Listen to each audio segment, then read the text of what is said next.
这么大一块妖王血瑞，我算过，抵你1碗面，但必须加3个蛋。婆婆说了，交易要公平。成交，老板，给他上一碗阳春面，加3个蛋。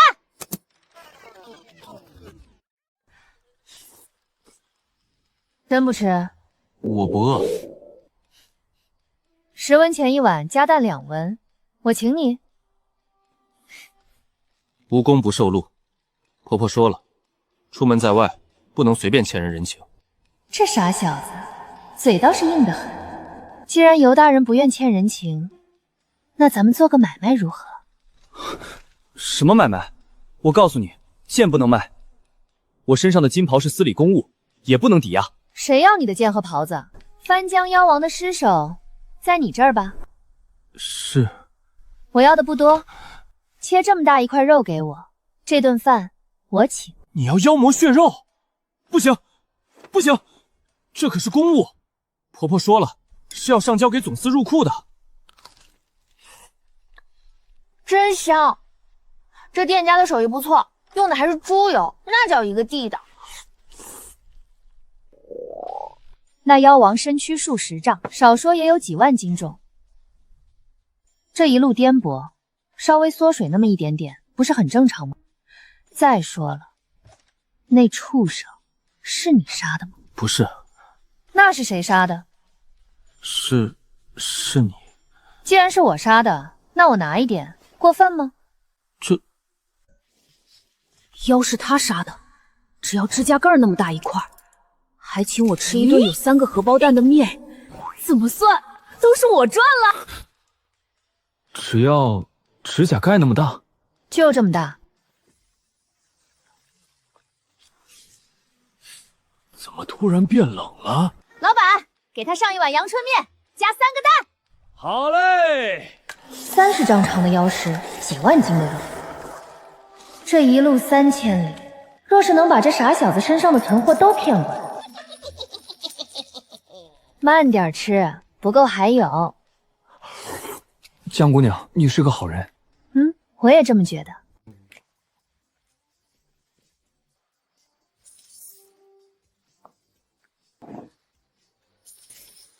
我们有强情。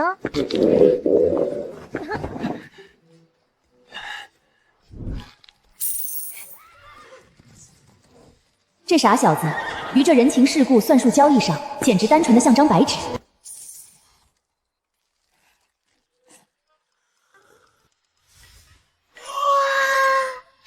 空间里的妖肉已是堆成了小山，数量足够了。今晚金丹墨纹或许就能突破至8纹。毕竟是婆婆千叮咛万嘱咐的公务，这一路上虽说切了一点点出去换吃的，但想来应该无伤大雅。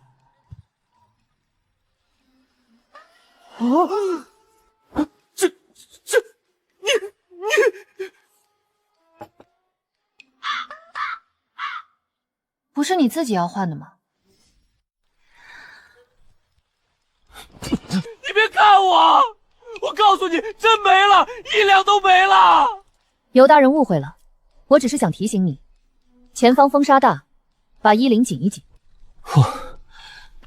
多谢。只要不要肉，你说什么都对。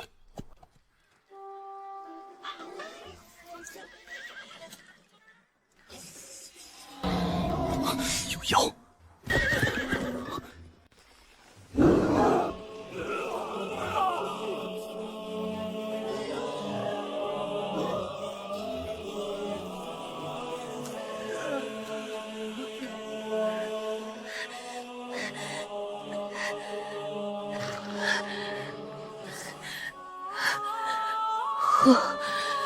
！2头点墨大妖。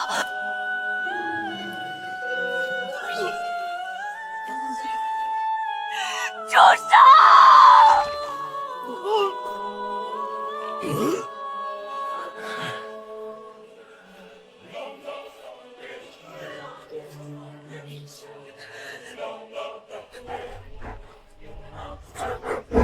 大哥，这娘们儿骨相真漂亮，咱们把他的手脚打断，牵回洞府当狗养吧，让他天天给咱们兄弟舔毛。当狗养，那得看他骨头软不软了。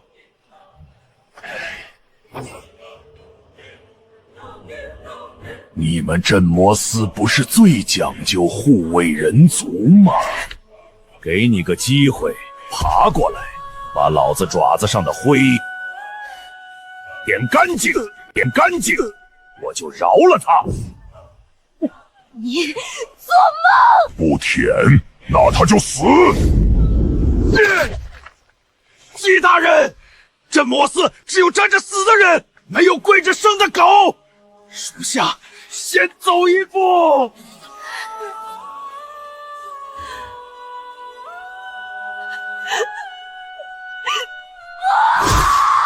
畜生，哪怕是被嚼碎了，也绝不让大人受辱。杀！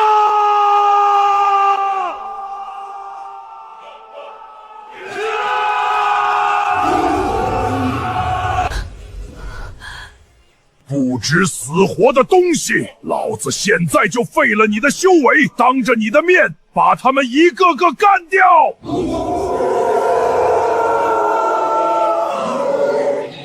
腥风血雨！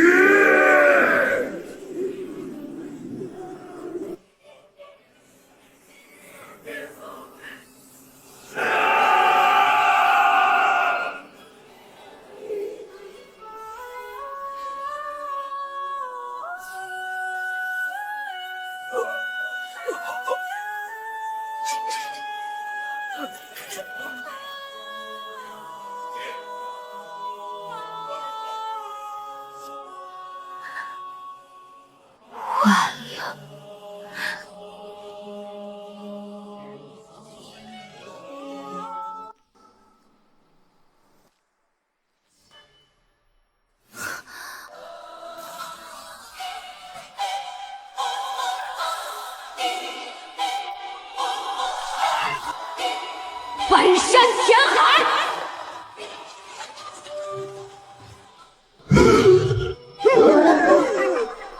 白猿功。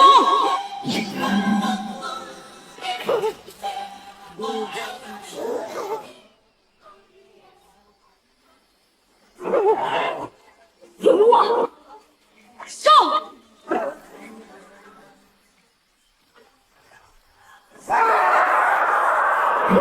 饶命！饶命啊！我们不敢了，再也不敢了！你！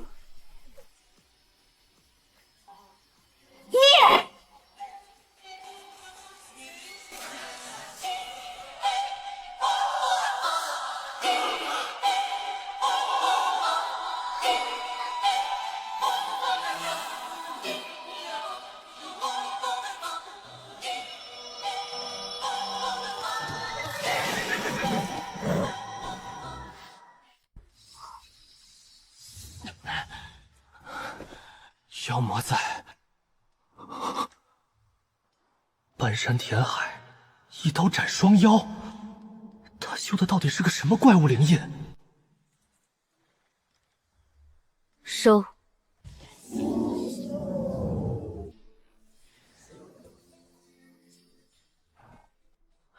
江姑娘，按照规定，镇魔司斩妖除魔，尸首需上交。这个上交实在太麻烦了，还是江姑娘处理的干净利落。尤师兄，尤师兄，我以为再也见不到你了。若是你晚来一步，我就被那两头畜生给……那个季师妹，你先松开。婆婆说了，男女授受不亲。我不松，我不松。认识？江姑娘误会了，这是家师10年前收的关门弟子季书宇。哦，原来是季姑娘。师兄，这位是？这位是江月初，江巡查。江月初，你就是江月初，你就是江月初，那个17岁的点墨，难怪能搬山填海。我听师姐说起过你，没想到你比传闻中还要好看。季姑娘，你先冷静一下。季师妹，婆婆说了，女子出门在外当矜持。让江姑娘见笑了。尤师兄，你此番经由河南道，可是去江南西道驰援师尊的？啊？师尊？驰援什么？我和江大人刚从江东过来，正准备回京述职啊。数月前，总司便收到江南西道的急报，那位数百年前被镇压的燃灯境老妖圣，疑似复苏了。这么大的事，为何没人告诉我？师兄你别急，虽然那老妖圣有复苏迹象，但这次师尊亲自坐镇，调集了总司大半精锐，绝对出不了岔子。原来如此，那你为何会在此地？我这不是知道自己几斤几两吗？如今总司精锐尽出，各地人手不足，我便主动请缨来这儿驰援一二，也算是替总司分忧。结果分忧没分着，差点成了狗妖的腹中餐，丢死人了。既然如此，那我便与你一同吧。就你这两下子，再遇上大妖，还是送菜。真的？师兄你不回京了？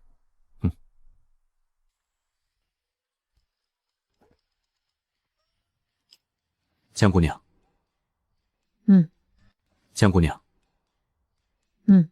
江姑娘莫要误会，这纳元佩虽有须弥芥子之能，可存妖师，但到底不能完全冻结光阴，仅仅是减缓腐烂罢了。那翻江妖王的尸首珍贵异常，若是拖得久了，到时候入了库，怕是不好交代。既然我要留在此地协助师妹，回京之期便要延后，不如就有劳江姑娘，待我将此物送回总司大库。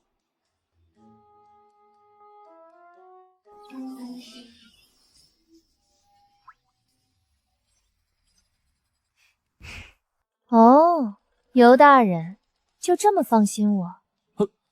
放心，自然放心。江姑娘的人品，这一路同行，尤某是绝对信得过的。如今这妖师少了一大半，若是我带回去，那帮负责入库的老家伙定要问东问西，怎么解释都是个大麻烦。倒不如直接把这烫手山芋扔给江月初。至于为什么少了肉，那就不关我尤某人的事了。婆婆总说我傻不通世故，其实我机智的一匹呀。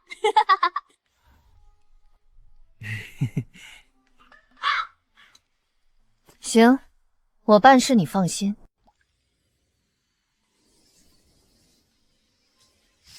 这妖师肉呢？回大人，尤大人说这一路赶路消耗颇大，便取了些血肉换取吃食。卑职觉得这都在情理之中。莫非是江姑娘已到京城？副总只会发现妖师少了大半，迁怒于他。罢了，等日后回京，再给江姑娘赔个不是。情理之中，尤江那傻小子给他10个胆子，也不敢把公务霍霍成这样。这肉去哪儿了？那就是秃子头上的虱子，明摆着的。行吧，既是损耗，那便不论了，就当是给你的赏赐了。多谢大人。太湖一役后续扫尾尚未结束，待到司礼功勋司核准无误，日后会与你结算。是。对了，陛下前些日子召见过你，恰逢你人不在长安，如今回来了，若是得了空，记得去宫中复命。皇帝召见，堂堂95之尊日理万机，还真有闲工夫找我聊天。既是陛下口谕，你便上点心，莫要让陛下久等。是，卑职告退。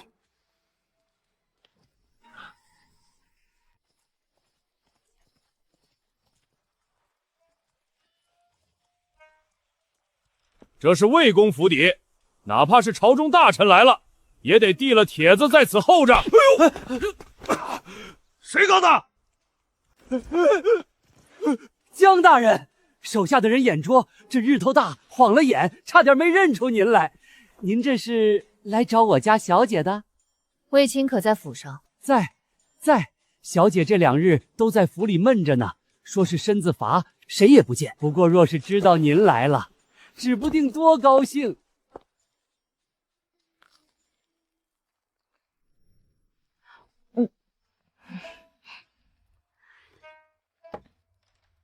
看什么？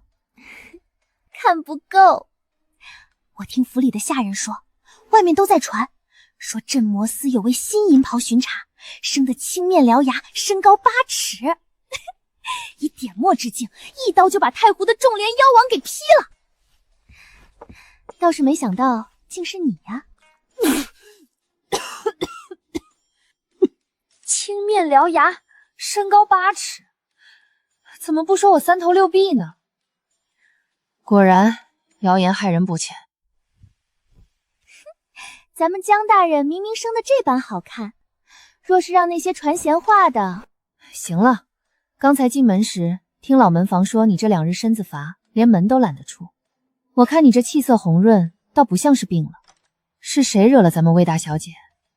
告诉我，我帮你砍了她。啊，我爹，魏公，那还是算了。若是砍了魏公，别说魏青了，怕是魏和都要从陇右杀回来。对了，我要见你父亲。娘娘，如何？你步入典墨，任职镇魔司银袍巡查，于太湖之上一刀斩了众莲境的妖王。这才多久？不到半载光阴，从一个闺阁弱女到了如今能斩种莲的银袍，看来此女必然是……族中柳婆婆在太湖见过她了。她说了什么？婆婆让属下给娘娘带句话：江巡一案包括流放那丫头，这些账族里头有数。前尘往事既往不咎，但从今往后，切记切记，万万不可再去招惹。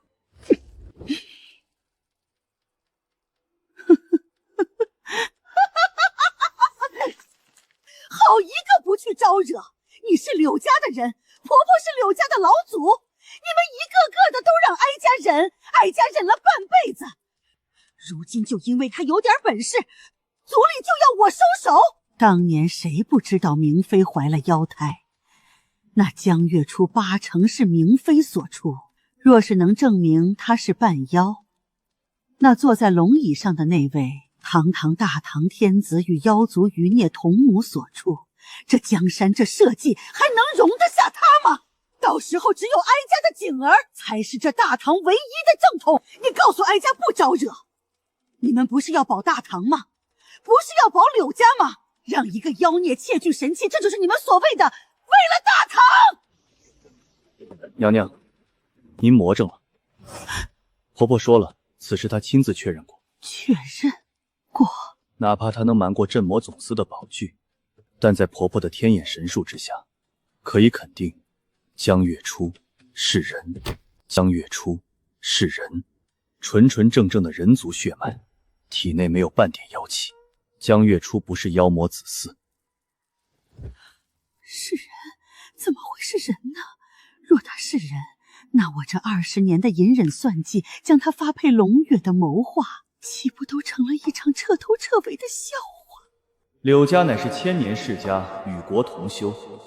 对于我柳氏而言，谁坐那个位置并不重要，重要的是大唐不能乱，人族的气宇不能断。江月初这样的绝世天骄是人族的未来，也是柳家愿意结善缘的对象。若是因为您的执念，非要去赌那个万一，柳家不缺王爷，亦是不缺太后。陛下，江月初回京了。回来了。回来。听说此女在太湖一役，竟是在2位关山境金袍巡查的眼皮子底下，抢先斩杀了种莲妖王。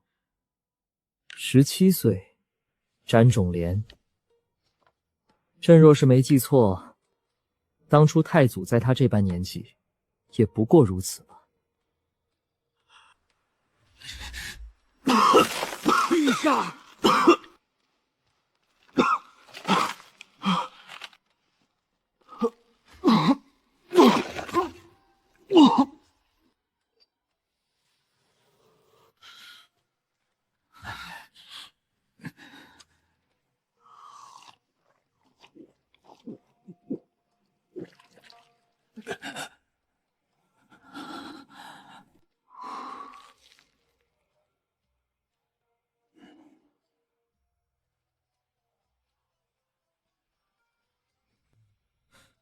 这身子真是越来越不中用了。陛下乃是真龙天子，自有上天庇佑，只需安心调养。行了，这种红鬼的话，留着去骗外面的人吧。晚辈江月初见过魏公。喝茶吗？不可。既然叫我一声魏公，那有些场面话我也就省了。你此次这般急着要见老夫，想必是为了你父亲江训的案子而来，是吧？正是。家父身陷囹圄已久，身为女儿，心中难安，还望魏公解惑。丫头，你如今也是官绅，这大唐的律法你应该清楚。若是被御史台言官掺上一本，你刚穿上身的银袍，怕是也要受牵连。但实不相瞒，数十年前，老夫与你父亲江勋曾同窗10载，抵足而眠。虽后来入了官场，政见偶有不合，渐行渐远，但故人之情，老夫从未敢忘。再者，我家那个不成器的丫头，自从弄幼回来，经常提及你的名字。老夫看得出来，她是真心把你当知己。于公，老夫本不该见你，更不该同你说半个字，但于私，无论是看在你父亲当年的情分上，还是看在青儿的面子上，你想问什么便问吧。多谢魏公。敢问魏公，家父究竟身犯何等罪名？勾结妖魔。勾结妖魔？在记忆里，我爹就是个古板守旧、只爱侍弄花草和读书的酸腐文人。就他这样去勾结妖魔，他到底图啥啊？老夫当初看到卷宗时，也与你一般的想法。敢问魏公，是何妖魔？你先坐下吧，站着不腰疼吗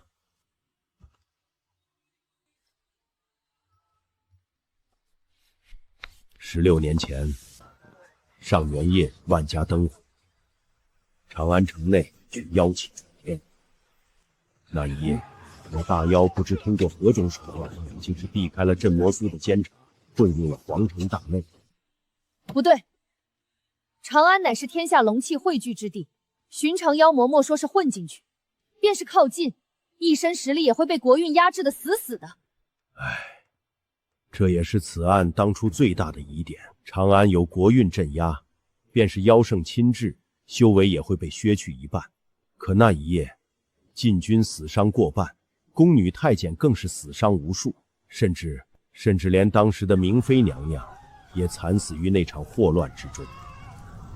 不仅如此，混乱之中，明妃娘娘刚诞下不久的一位公主，亦是下落不明。所以，这与家父何干？原本这桩旧案早已被尘封，可就在半年前，有人一纸诉状，检举礼部侍郎江勋便是当年那场祸乱的罪魁祸首之一，勾结妖魔，乱我宫闱。那检举之人，乃是当年宫中的一名老更夫，本已告老还乡，却突然回京。他说亲眼看到你父亲江训神色慌张地匆匆从宫中侧门离去，而且正是从明妃娘娘寝宫的方向而出。仅凭一个老更夫，16年前的旧事又是黑灯瞎火的，仅凭一人之言，未免太儿戏了些。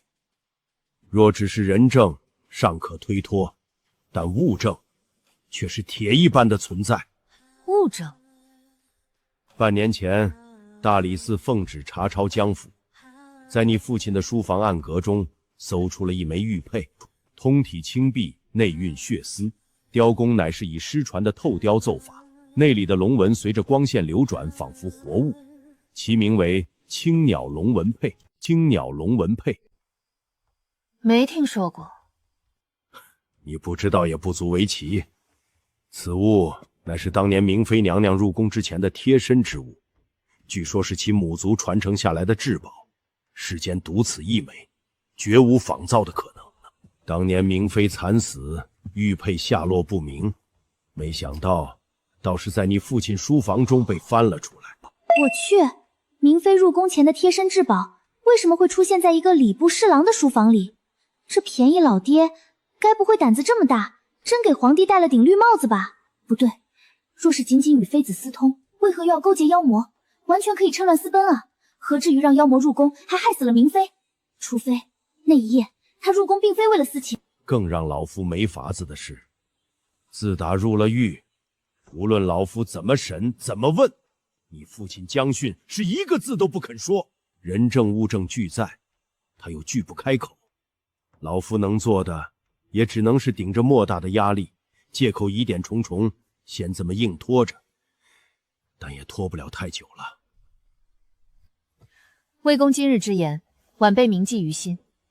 这案子还请魏公再拖上一段时日。你且安心在司里办差，牢里的事老夫会帮你盯着。若是你父亲松了口，老夫自会想办法传信于你。多谢魏公。江南西道那边是个什么光景了？回陛下，那头妖圣封印之地动静越来越大，已有数县遭灾。不过总司反应快，精锐已尽数撒出，想来应当翻不起太大的浪花。哼，最好是翻不出。对了，那江勋的案子，如今是个什么章程？陛下息怒，非是奴才知情不报，实在是魏大人那边。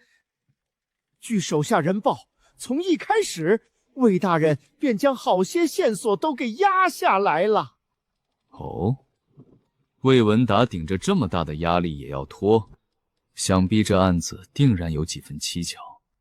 江巡虽没什么大本事，但他这辈子做的最对的一件事，就是生了个好女儿。这般良才美玉，朕若是寒了他的心，倒是显得朕没有容人之量。传朕口谕，转道去大理寺诏狱。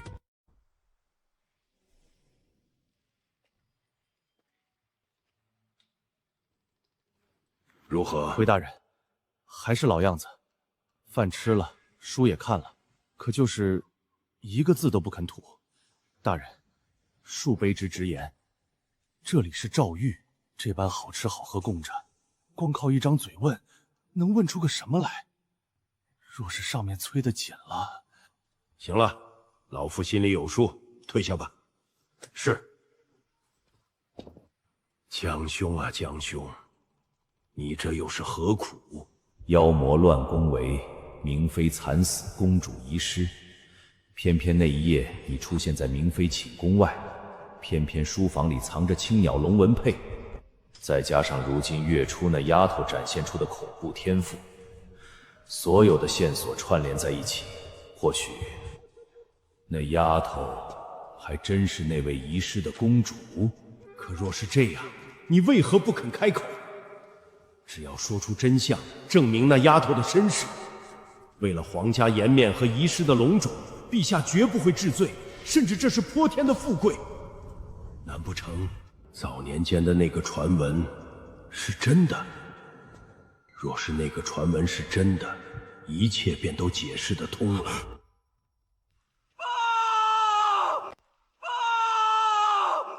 大人！何事惊慌？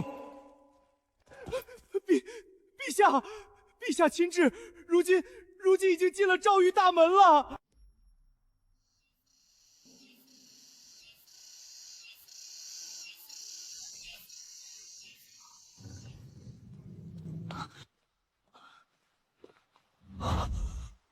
陛下，小心台阶！快，去魏府，现在，立刻！我在宫中伺候了大半辈子，从没见这位主子如此失态过。方才在里面，魏大人究竟说了什么？难不成天塌了？还愣着干什么？是。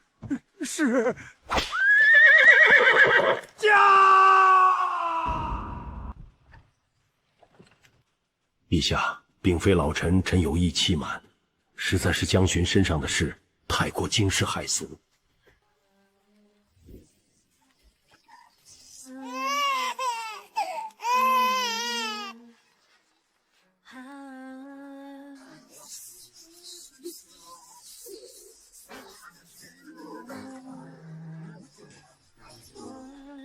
17岁，时间对得上。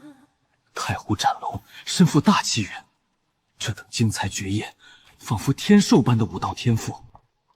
若非皇家龙种，若非承载了大唐国运，寻常凡夫俗子如何能做到？国运，江月初，月初为月。若是真的，若是那江月初真的是当年遗失的妹妹，快点儿，给朕再快点儿！江巡查，臣在。随朕入宫，朕有些话想单独与你讲。今日这皇帝举止格外鬼怪，进门后便处处反常，单独邀我入宫里，此事并不简单。莫非此人心存不正企图？皇帝眼神清明，并非鲁莽行事之人，或许确实有要事相商。臣遵旨。好，好。摆驾回宫。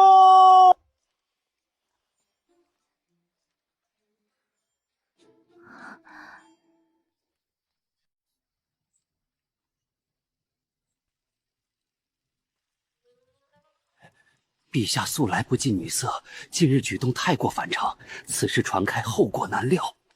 陛下，马车颠簸，奴才愿出去代为驾车。回来。陛下，这般盯着臣看，可是臣脸上有花？朕只是觉得江巡查这眉眼生得极好，像极了朕的一位故人。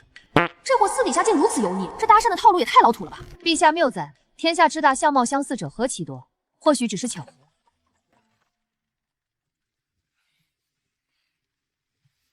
若是这皇帝真敢扑上来，管他是不是九五至尊，先打了再说。江爱卿啊，臣在。你可还记得小时候的事？小时候？对，就是很小的时候。比如说，有没有什么印象深刻的画面，或者是记得什么人？陛下，谁能记得1岁之前的事？那做梦呢？有没有做过什么奇怪的梦？比如梦见宫里的场景？回陛下，臣自幼在江府长大，并未做过什么奇怪的梦。陛下这一连串的问题，这哪里是看上了人家姑娘？这怎么听怎么像是寻亲？朕不跟你兜圈子了。16年前，上元夜妖乱宫闱，明妃惨死，朕的那位皇妹尚在襁褓之中，便不知所踪。而那一夜，你爹江训出现在明妃寝宫之外，紧接着江府便多了一个名为江月初的女婴，17岁，时间对得上。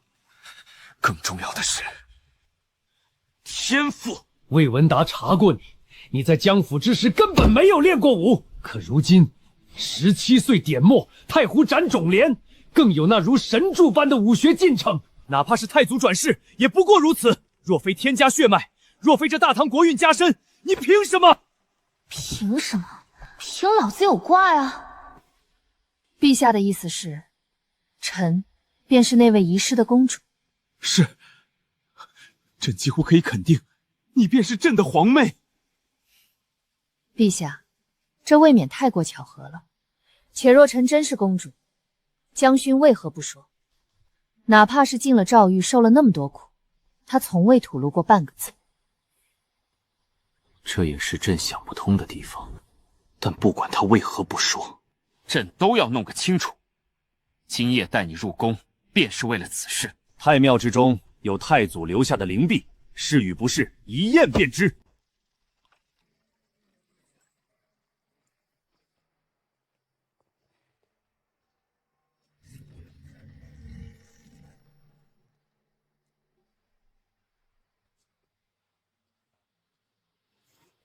孙儿见过皇高祖。见过前辈。丫头，又见面了。这才多久功夫，便银袍加身，甚至还斩了一尊种莲妖王。当初在武庙，老夫便说你了不得。如今看来，还是说轻了？前辈谬赞，不过是运气好些罢了。行了，既然带他来了此处，想必你是已经有了决断。是，朕想求一个真相。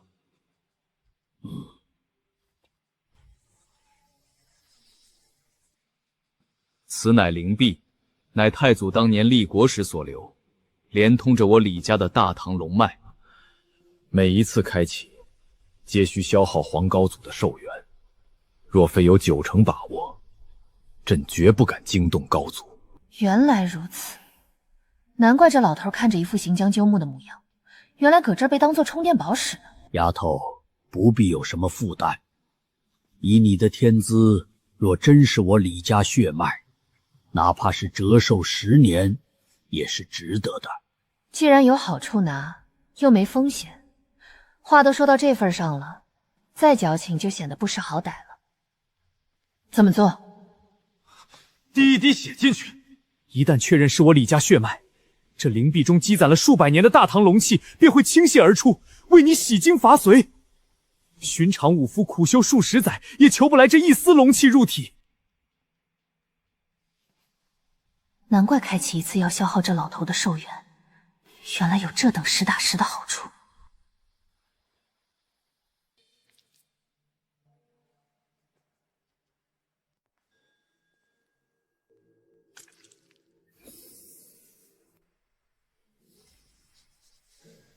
退后！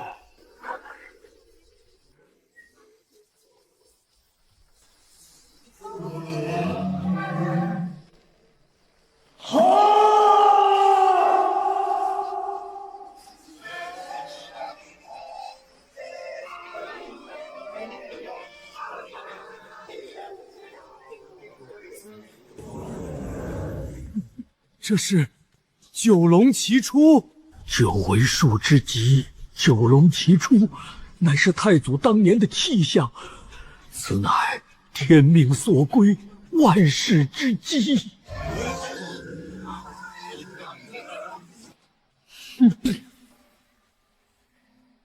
既然是送上门的好处，哪有往外推的道理？给老子滚！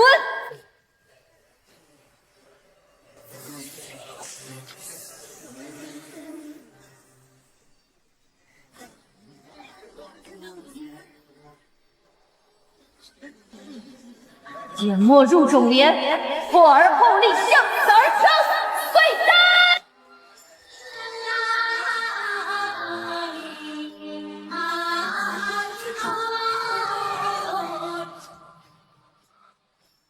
高祖，是不是出了什么岔子？无妨，倒是没想到，这丫头竟在这时候碎丹成莲。碎丹成莲，点墨入众莲，乃是武夫的鬼门关。谁不是战战兢兢备下无数丹药才敢尝试？他竟借着狂暴的龙气，强行破境。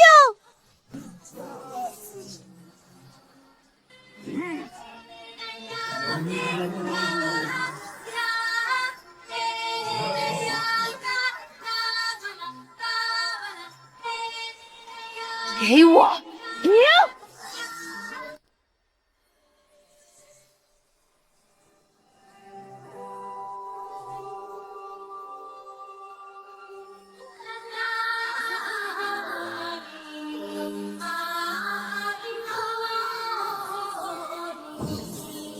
碎丹沉渊化劫灰，一点灵光溢翠水。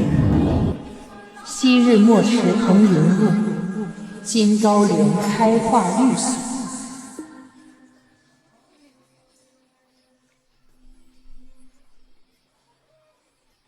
真气液化，点墨境真气如雾如烟，众莲境则是将气态真气提纯压缩成液态真元，这就是为何众莲能轻易碾压点墨的原因。众莲分9品，花开见真章。如今只是含苞待放，便是初入众莲。待到日后9瓣齐开，莲台显现之时，便是道莲大开，窥见关山风景之日。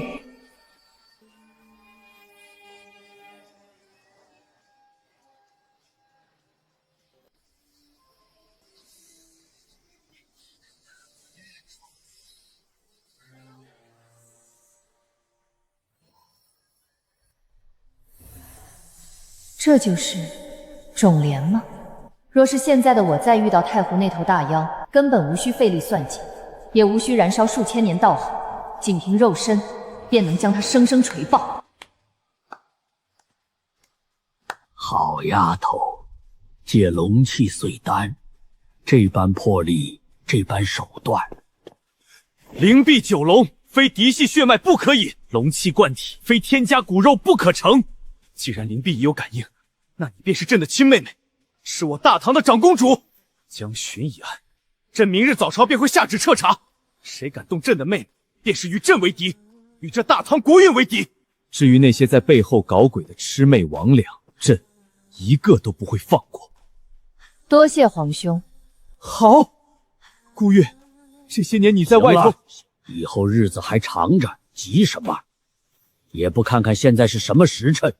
况且这丫头刚借龙气碎丹成莲，正是稳固境界的关键时刻。你要拉着她叙旧，是要毁了她这一身刚刚得来的造化不成？来人，来人，去把金玉宫收拾出来，所有的陈设都要换成新的。若是有一点灰尘，朕砍了你们的脑袋！金玉宫历来是长公主居住，难不成那位江巡查？愣着干什么？还不快去！哎呀，是，奴才这就去。来人呐，都给咱家起来，出大事了！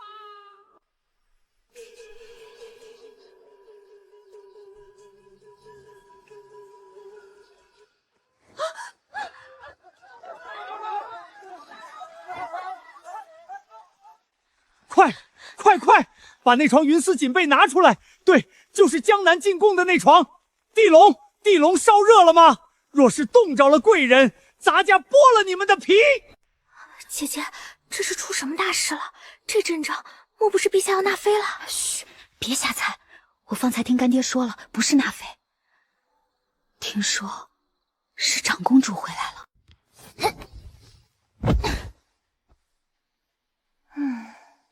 不得不说，这宫里的日子确实令人堕落。16年的苦难一朝散尽，换作常人，怕是早已沉溺在这泼天富贵中。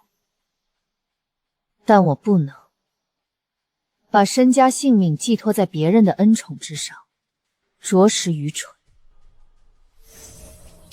宿主江月初，境界重莲出境，道行0年。得出门了，唉，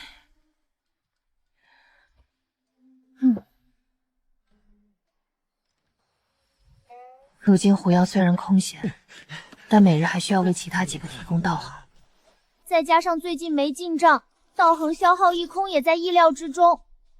若是再不赶紧赚些道行，连这几头畜生的日常维持都成了问题。推演一旦中断，之前的投入就打水漂了。反正如今长安城内风波已平，江勋的案子也再无阻碍，这2日便出发回陇右杀妖。你说什么？小姐，外面都传疯了，说是江大人，不是昭月长公主，昨夜已经在金玉宫住下了。今日早朝，陛下更是当众册封，还要给江勋翻案呢。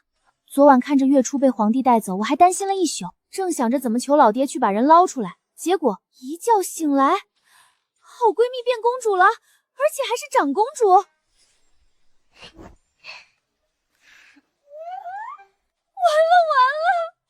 我竟然掐了长公主的脸，这可是大不敬啊，会不会被砍头啊？小姐，您和公主殿下关系那么好，殿下怎么会怪罪您呢？这是好事啊。好事吗？什么？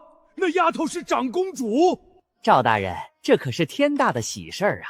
陛下口谕，昭月长公主虽认祖归宗，但依旧保留镇魔司的职位，甚至日后还要多多仰仗赵大人照拂呢。我总算明白为何这丫头的天赋如此妖孽了，感情是龙种啊！公公说笑了，如今她是昭月长公主，又是点墨圆满，老夫哪里敢说照拂？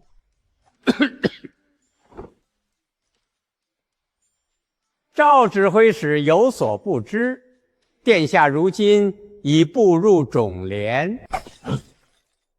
不是，我儿呢？17岁种连，李家血脉真有如此妖孽？17岁的仲连又是皇室嫡血，这大唐天下还有谁敢不给他面子？哪怕是老夫，怕是日后见了，也得行礼叫一声殿下了。来了。见过赵大人。好，殿呀，江巡查，今日唤你过来，乃是有一件好事。大人请讲。当初你在陇右之时，总司便曾提议让你暂代陇右都司指挥使一职。其实司里头反对的声音不小，毕竟那时候你才是个刚入司的新人，难以服众。但现在不一样了，17岁的银袍巡查，太湖之上一刀斩杀种连妖王，如今更是，既然你已有斩杀种连的实力，那这暂代二字也是时候去掉了。大人，我如今已是银袍巡查，若是做了陇右指挥使，那我这银袍还要不要了？谁告诉你这两者不可兼得？巡查使是衔，指挥使是职，这两者从来都不是非此即彼的关系。即便如此，若我去了陇右，难道不需要日日坐堂？若是哪里出了妖魔，我恰好不在。哼，那我的道行可怎么办？你当下面的人都是死的？指挥使要的是你指挥，是让你镇场子的。若事事亲力亲为，朝廷养那么多人干什么吃的？你只需要做2件事：第一，只要你的名头在，陇右的妖魔就不敢放肆，世家宗门不敢阳奉阴违；第二，若是出了连下面人都处理不了的硬茬子，才需要你出手。我听明白了，只要把陇右管好，我并不用一直待在那里，既享受了一道指挥使的资源供奉，又保留了巡查使的自由之身，简直赚麻了。大人，陇右大多地界虽是鸟不拉屎，可毕竟比邻妖庭，若是妖庭大举来犯，妖庭那便更无需你操心了。陇右还有那位在，只要他还活着一日，哪怕是关山大妖，亦不敢越过雷池半步。陇右还有这号人物，怎么没听为何提起过？这事还有多少事瞒着我？既然大人这般抬爱，那卑职便却之不恭了。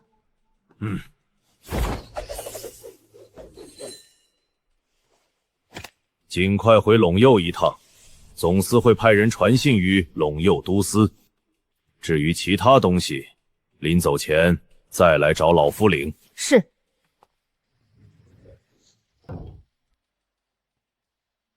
这16年，苦了你了。江勋的案子朕已经这些年功力冷清，但这深宫的安逸只会消磨我的刀锋。咦？系统里还有几头大妖等着张嘴要饭呢，不杀妖哪来的道行？皇兄，我要离开长安。这才刚回来1晚上，怎么就要走？去哪里？陇右，太庙龙气贯体让我踏入种连，但这远远不够。武道修行如逆水行舟，若是一直待在深宫享受荣华，被皇兄护在羽翼之下，到时候别说斩妖除魔，怕是连自保都难。况且赵大人已将陇右都司指挥使的印信交给了我，我总不能一直在京城混吃等死吧？你倒是会拿大道理来压朕。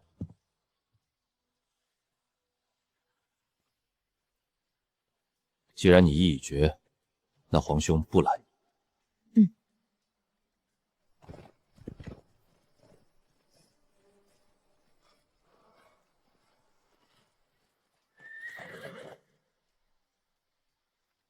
江勋从阶下囚摇身一变成了太子太保，按理说临行前该去见一面的，罢了。案子翻了，清白还了，官职升了，甚至保了江家百年无忧。这养育之恩也算报了大半。下次吧。走。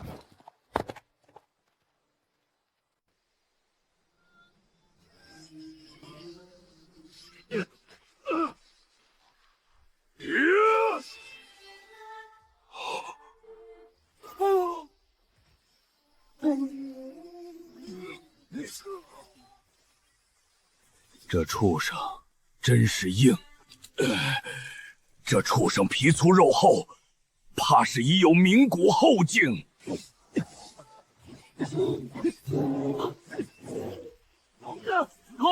攻他腋下！攻个屁！这畜生防得滴水不漏，王小二那几个废物又躲在后面装死，咱们3个今天怕是要交代在这儿。都给我顶住！我已经派人求援，援兵马上就到。等援兵到了，咱们哥几个早就变成这畜生的份了。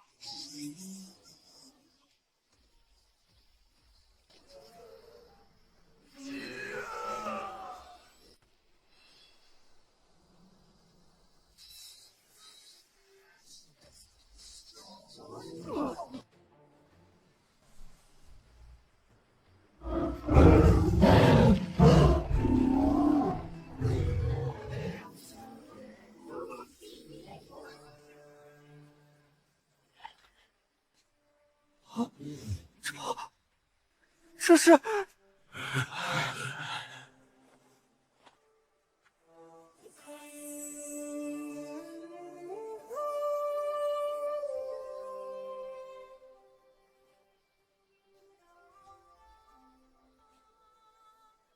真巧，好久不见。江大人，卑职参见江大人。江大人神威盖世，这手当真是惊天地泣鬼神。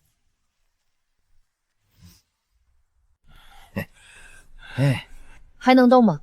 死不了。皇帝老哥临走前非要塞给我极品金创药，便宜你们几个了。敷一敷吧。这太贵重了，而且怕是有点痛哦。不痛，点儿都不痛。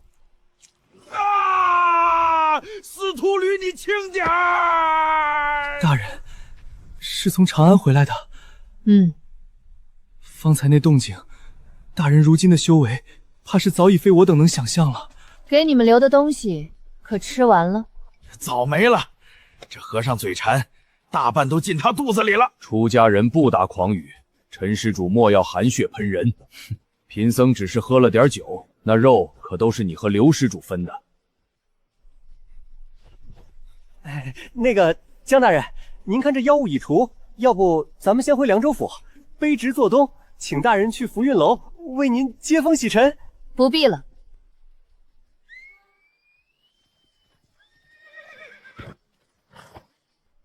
我先走一步，日后有机会，我再找你们喝酒。驾！你们说，大人此次去长安，可是已经求得了灵印。大人既然去了，以他的天资，求得一枚灵印，想来并非难事。这么说，咱们这位江大人，如今已经是点墨境了。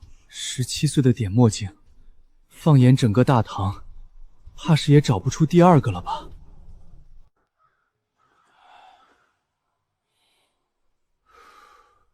真他娘的冷！不过说来也奇怪，往年这时候咱们兄弟几个怕是早就忙得脚不沾地，哪像今年，这一连数个月，竟是连头像样的大妖都没听说。没大妖还不好，也就是你小子刚入行没几年，不知天高地厚。咱们这一行那是把脑袋别在裤腰带上过活，能闲着那是祖师爷保佑。头儿，我这不是觉得奇怪吗？往年一入冬，那些个山里的畜生没了吃食，都要往人堆里钻。今年怎么一个个都成了缩头乌龟？这你就不懂了，畜生也是怕死的。咱们那位江郎将前些日子那是杀疯了，先在玉门关外宰了平天真君，后又在黑河独斩成丹蛟龙，听说还宰了头成丹树妖，这凶名早就传遍了陇右。这帮畜生虽然没人性，但消息灵通着呢，知道咱们陇右都司出了个不好惹的人，这时候谁敢冒头？那不是老寿星吃砒霜，嫌命长吗？也是，我要是妖魔，我也害怕。不过我倒是有些日子没见他来都司了，不知他现在……江大人，是江大人回来了！玄黑官袍，赤纹如血，最要命的是那右肩之伤。狼将以上的服饰，最多也只是在肩上用金线绣纹神兽，可眼前的少女，巨将鼓响了！快！巨将鼓响，三头不到者斩！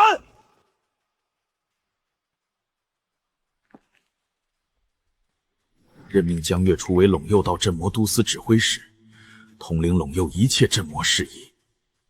虽然早有心理准备，可当这白纸黑字真切地摆在眼前时，还是觉得不可思议。这丫头，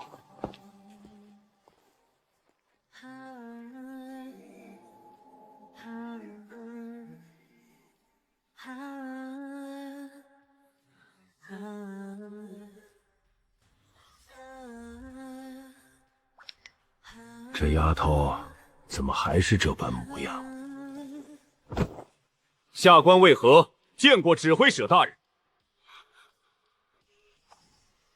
卑职等参见指挥使大人。卑职等参见指挥使大人。免礼，本官虽受皇命执掌陇右都司，然我年岁尚浅，且一心向武。对于这暗着劳形之事，既不擅长，也无兴趣。魏将军，卑职在。你在陇越多年，兢兢业业，劳苦功高，这都司上下的规矩，你比我懂。所以即日起，都司内一切军政要务、人事调动、粮草辎重，一切照旧。无论大小事宜，皆由魏将军先行夺，无需事事向我请示。放权！新官上任刚坐热屁股，就把权柄推回去了。大人，这与理不合。您是指挥使，卑职不过是……魏将军，你知道我的性子，我这人懒，也怕麻烦。让我去杀人，去斩妖，哪怕关山镜来了，我也敢提刀去砍上一个。可若是让我天天坐在这大堂之上，那还不如杀了我。卑职领命，必不负大人重托，不负陇邑百姓。谨遵大人军旨。这就对了嘛，有为何这个免费劳动力在，我只需要负责镇场子刷道行，何乐而不为？行了，既然事情都定下了，那便都散了吧，各司其职，该干嘛干嘛去。若是遇到了什么解决不了的硬茬子，或者是哪里的妖魔又不安分了，再来找我。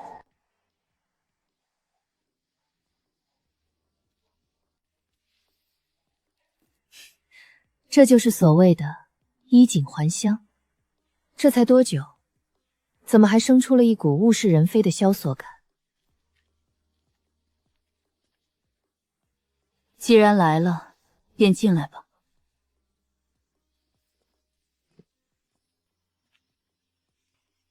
卑职为何参见长公主殿下？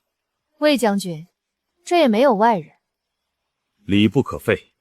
总司的文书中再三叮嘱，您如今身份尊贵，乃是金枝玉叶，万不可有丝毫怠慢。在这陇右都司，没有什么昭月公主，只有指挥使江月初。若是魏将军觉得不妥，那还是喊我江大人便是。是，那卑职便斗胆，还是称呼大人。那个大人此番去长安，可曾去见过那丫头？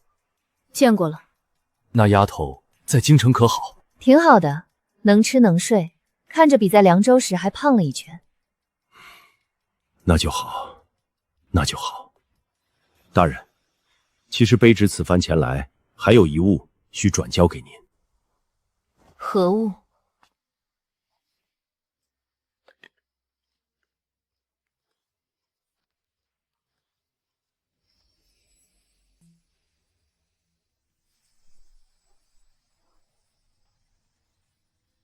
哪儿来的？ 3个月前，当初西域妖庭来了一尊妖王，替我将此物转交给那女娃娃。不是，这是什么终极狗王啊？那个时候我好像才成丹吧？据那妖王所言，黑河那头白蛟乃是蛟龙一族的嫡系血脉，这事儿在妖庭闹得很大。白蛟一族性情高傲，且极为护短，死了嫡系，绝不会善罢甘休。那卯日妖王虽然走了，但听他的意思，白蛟一族怕是已经盯上您了。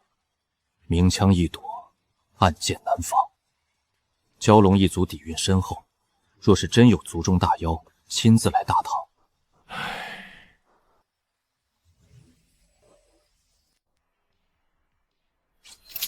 道衡3357年。奋斗了这么久，终于能加点了。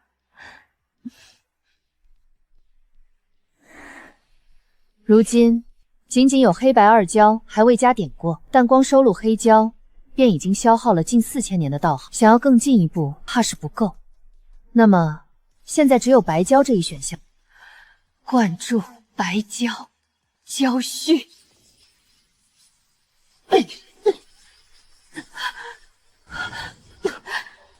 第1年，你出生在极西之地的妖庭，生来便是白蛟一族的公主。第20年，你观山境的妖尊父王常常把你放在头顶，巡视浩瀚的大海。他告诉你，蛟龙一族分5脉，白蛟细尾善遇水，黑蛟恶鳞主杀伐，青蛟铁脊力无穷，赤蛟火精土烈焰，黄蛟独角通土石。第100年，你不满于只是变幻云雨，你开始偷偷练习杀伐之术。第300年，妖庭之中，为了争夺资源，各族摩擦不断，白蛟一族因为太过安逸，屡屡吃亏。你发誓要成为真龙，重振白蛟一脉的荣光。第600年，你的修为卡在了瓶颈，父王让你在族中闭关，你却不顾父王反对，毅然踏入了大唐境内。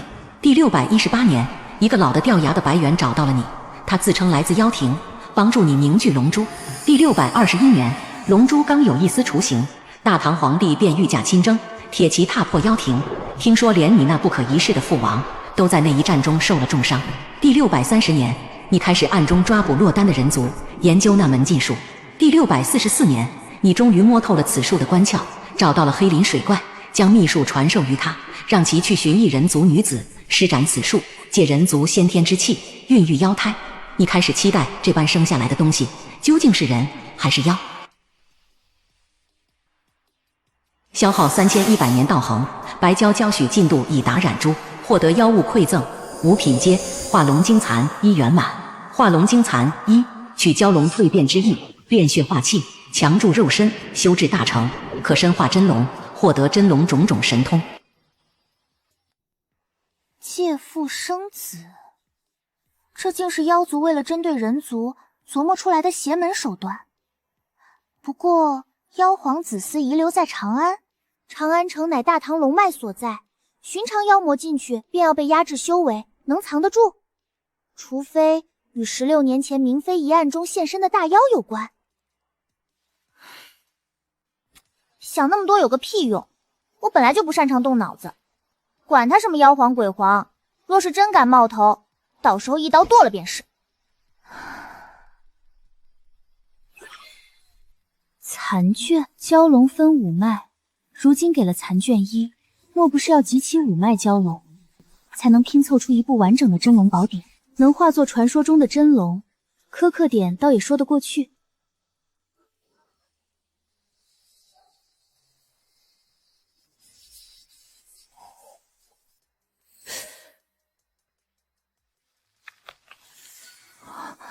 触手温润，似玉非玉，似骨非骨。龙角，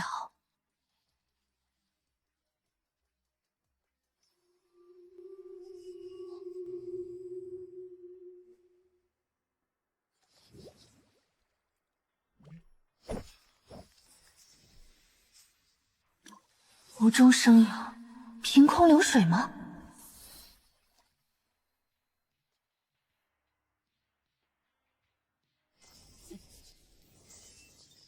好强的肉身！发动化龙经之后，哪怕不动用丝毫真气，光凭着气血之力，也能将寻常种莲大妖彻底压制。若是再加上种种神通，实在想不出来，铜镜之内谁能破得了我的防？大王，再喝一杯吗？喝，接着喝。这世道，活着便是最大的修行，什么振兴妖族都是狗屁，唯有这杯中酒，怀中人才是实实在在。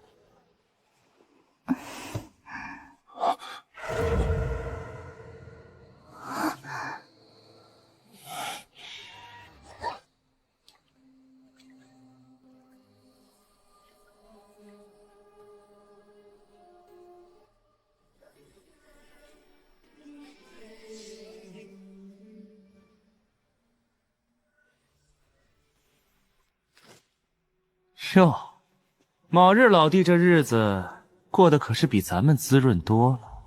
焦厉、焦玄，白蛟一族的2个煞星，尤其是焦厉，1000年前硬生生把西域边陲的一个小国吃到绝户。不知2位妖王大驾光临，有失远迎，恕罪恕罪。哼，废话少说，消息那丫头死了，这事儿你知道。妖皇陛下既然吩咐你去陇右，如今过了这么久，为何不见你提着凶手的人头回去复命？二位有所不知啊，本王确实是去了陇右，也查到了那凶手，只是什么？莫非那凶手有什么3头6臂，连你这堂堂种莲妖王都拿不下？3头6臂倒是没有，但那凶手是个硬茬子，是个只有17、18岁的人族丫头。17、18岁，你是在戏耍本王吗？一个乳臭未干的黄毛丫头，能杀了拥有成丹修为的焦急，甚至还能把你这妖王吓回来。你这几千年的岁月，难道都活到狗身上去了？哎，厉兄稍安勿躁。老弟既然这么说，想必是有原因的。说说看，那丫头有何特殊之处？二位有所不知，那丫头虽然年纪轻轻，但一身修为诡异莫测，而且她背后有人。那一日，本王本欲出手将其擒拿，谁知一位人族老道凭空出现。那老道气息深不可测，只是一眼便让本王神魂震颤，甚至连动手的勇气都没有。本王当时就想，若是死战，本王倒也不惧，顶多就是2败俱伤。但咱们妖庭如今正是用人之际，本王这条命还要留着为陛下效力，岂能折损在这种地方？于是本王当机立断，为了保存实力，这才选择了撤退。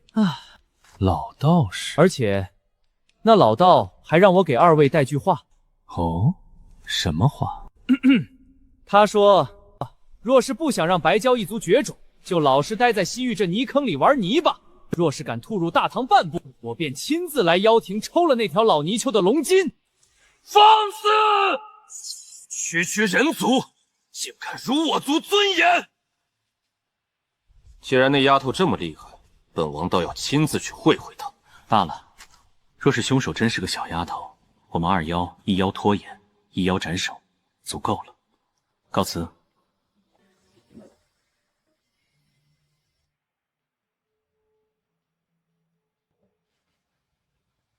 哼，蠢货，最好是都死在那儿。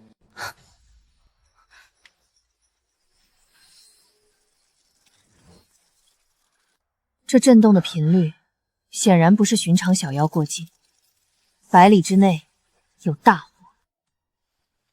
哼，魏将军，卑职在。我出去一趟，司里的事你看着办便是。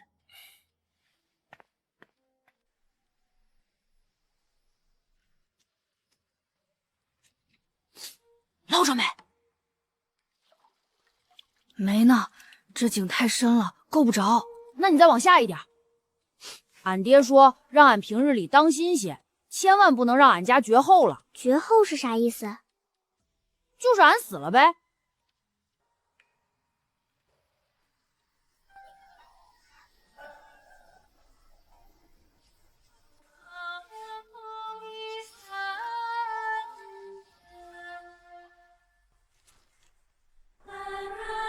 这就是陇右，果然是贫瘠之地，连这血石都看着这般干瘪，没什么嚼头。莫要挑剔，咱们一路疾驰，负重空空，先垫垫肚子便是。也是。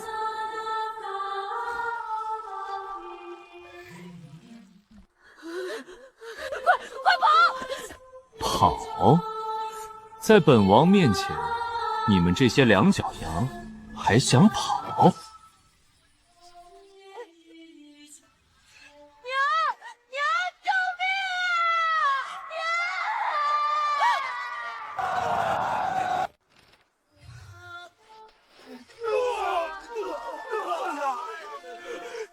大仙饶命！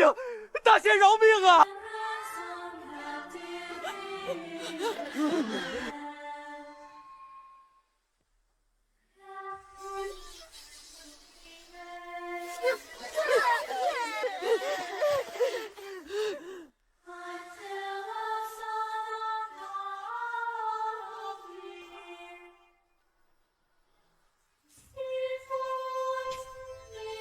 是你杀了娇舅。白蛟一族。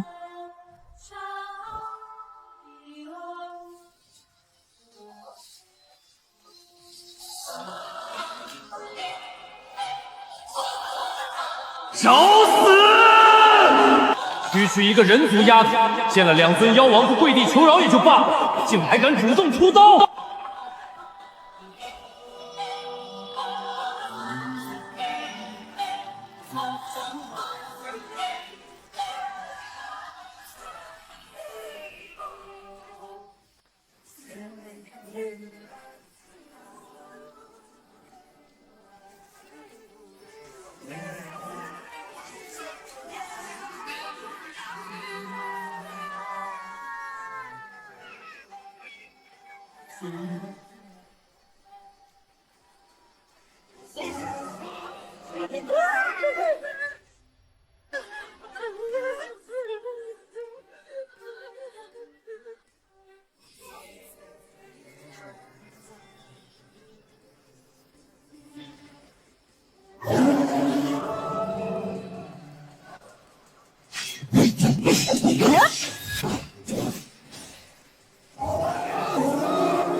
还不走，等着被吃吗？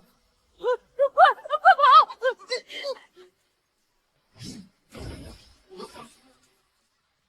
师傅，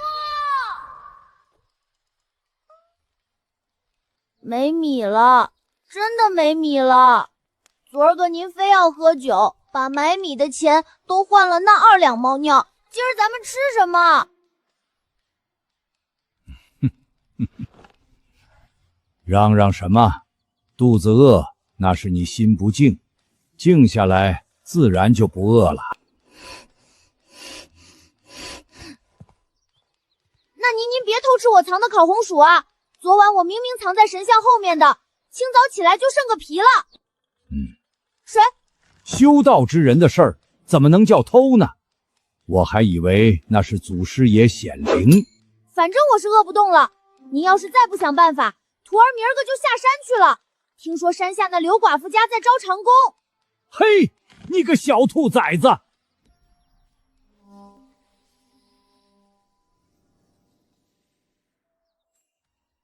怎么了，师傅？您别吓我，我不去了还不成吗？好重的妖气！上次那只小鸡崽来，被我一番敲打，应当是知道厉害了。本以为妖庭会消停一阵子，谁曾想竟然变本加厉，直接派了2头种莲境妖王入关。这是把我的话当成耳旁风，还是觉得这大唐无人，真就任由他们来去自如？师傅，好好在观里看着，为师去就回。师傅，您要去哪儿？下山。斩妖！既然来了，那就别回去了。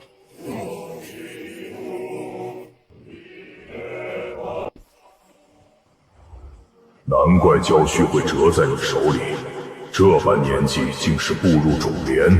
又有这般力道，这般体魄，便是放在我妖族之中，也称得上是妖孽了。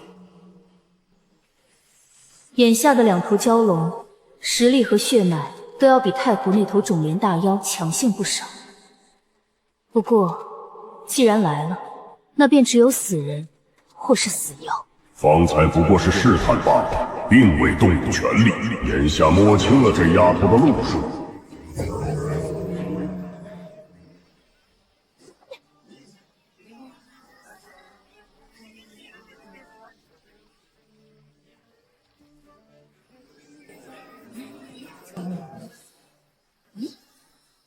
白虎更金刀，去！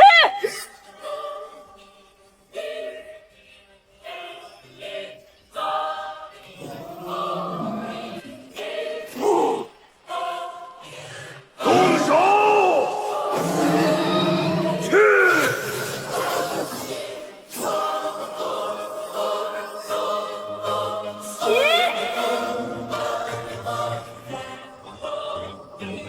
这丫头不仅肉身强横，刀法凌厉，竟还能操控土形，莫不是其灵印与土石有关？不好！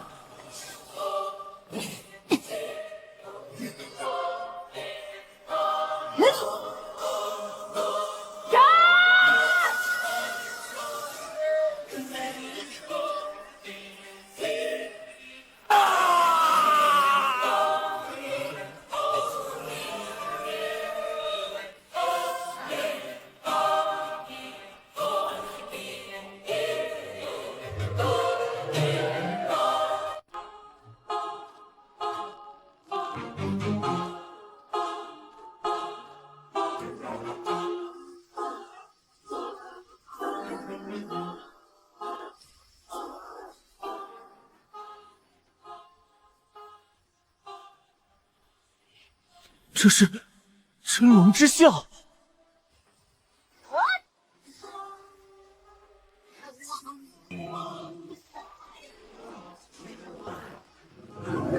放肆！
休伤我主！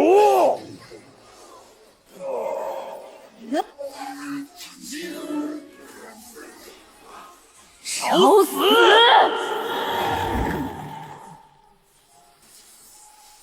给我跪下！给我跪下！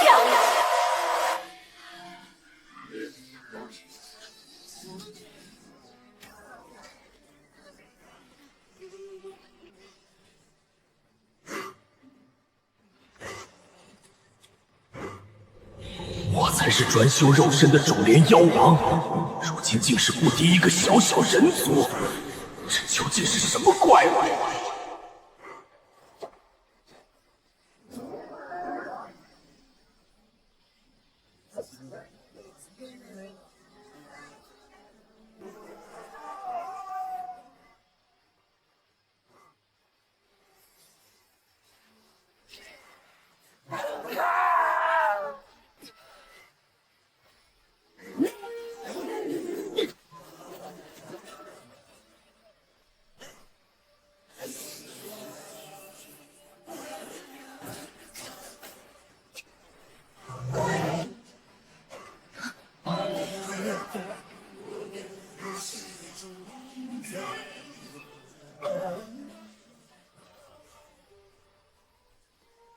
没有抛下同伴逃走了，倒还讲几分仁义。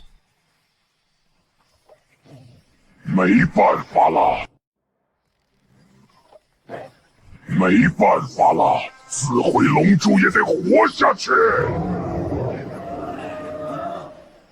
不过，终究是吃人的畜生罢了。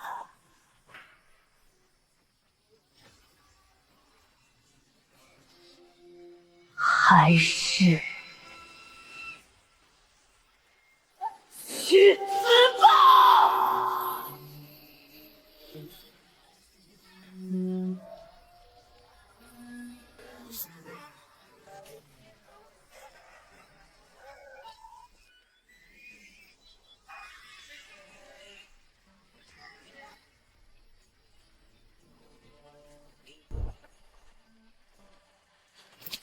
击杀众连境白蛟，获得道行9847年；击杀众连出境白蛟，获得道行7652年。不愧是种连大妖，这身价当真是丰厚的令人啧舌。如今仅仅2头妖物，便一口气贡献了近18000年的道行，简直是一夜暴富。有了这笔巨款，莫说是将白蛟推演至天成，哪怕是那头黑蛟，似乎也可以提上日程。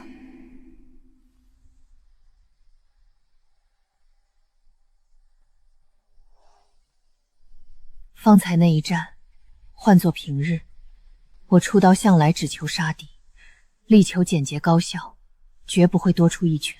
可开启化龙经后，那种想要撕碎一切的破坏欲，甚至享受到指尖刺破鳞片时的快意，这副作用不可小觑。若是长期沉溺于这种快感，会不会终有一日被吞噬了理智？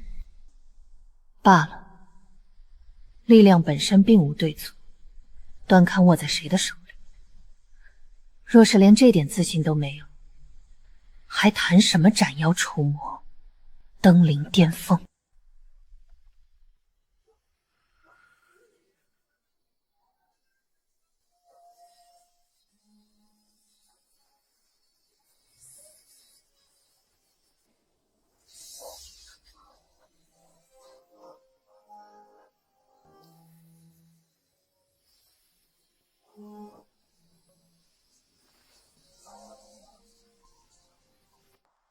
寻常武者在众连境想要开出一半，往往需要数年乃至数十年的功夫。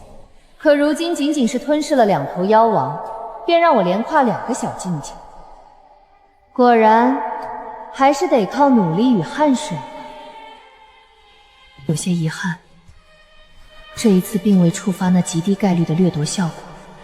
不过倒也并不失望，毕竟万妖吞天血石功进阶版的掠夺概率本就感人。做人不能太贪。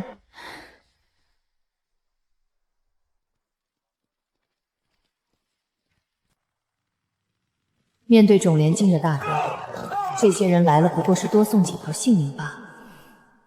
这道理我懂，在镇魔司混迹了大半辈子的为何更懂？可他还是来了，带着整个凉州都司的家底，义无反顾地冲进了这片必死之地。只因镇魔司内从来就没有让主将独自一人去赴死的道理，又怎能将一道之安危全托付一个少女身？杀！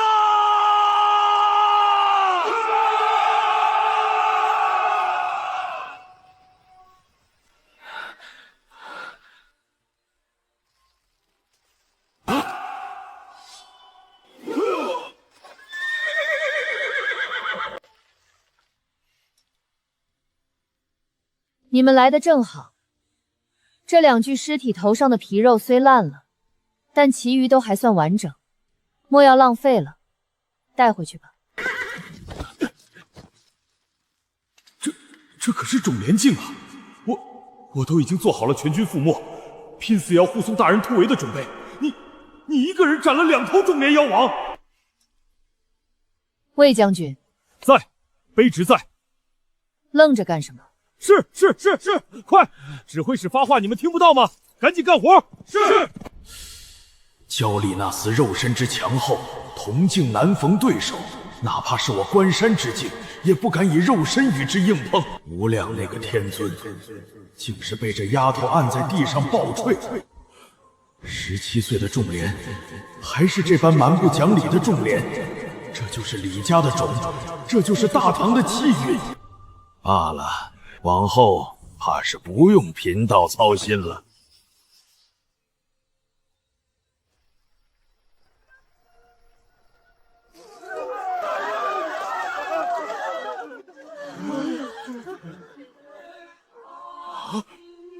是镇魔司的大人们回来了。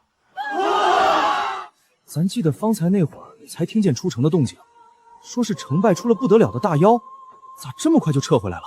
莫不是没打过？若是连镇魔司都吃了败仗，那咱们凉州岂不是要完了？呸呸呸！乌鸦嘴！若是败了，哪还能走得这般整齐？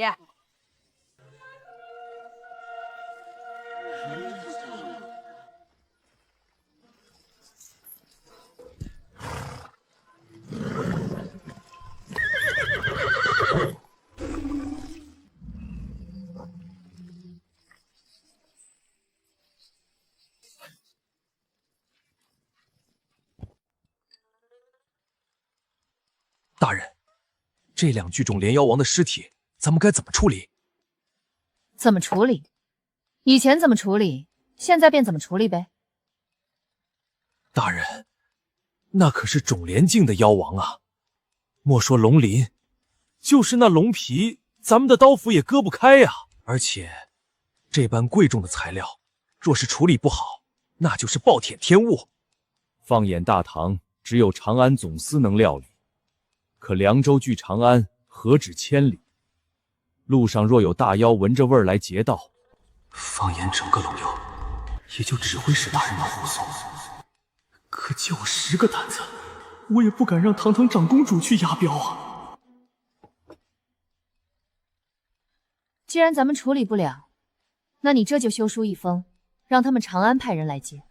卑职这就去写折子，800里加急，送往京师。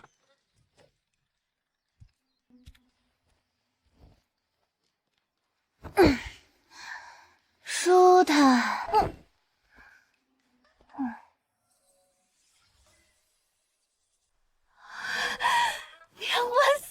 多年，暴富，史诗级暴富，从来没打过这么富裕的仗。既然化龙经残卷已开，那就给我灌注。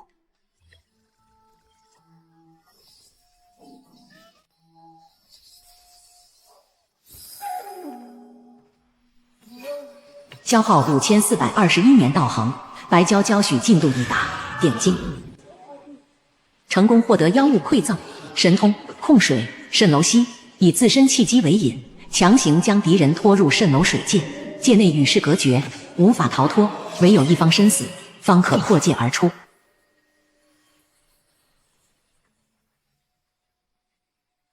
强制单挑，不死不休的领域展开。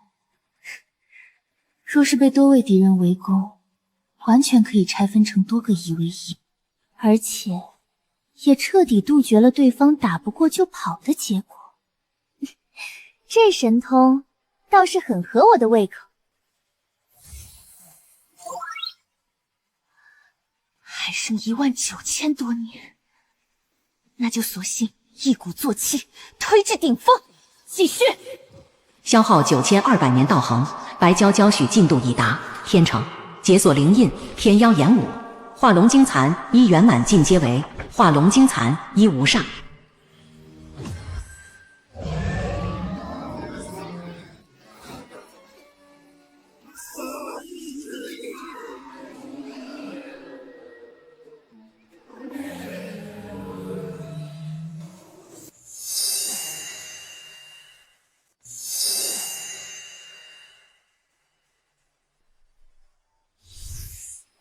百妖谱化作灵印，增幅各有千秋。虎山神加刀法，黑山雄君加力量，青面龙君加速度。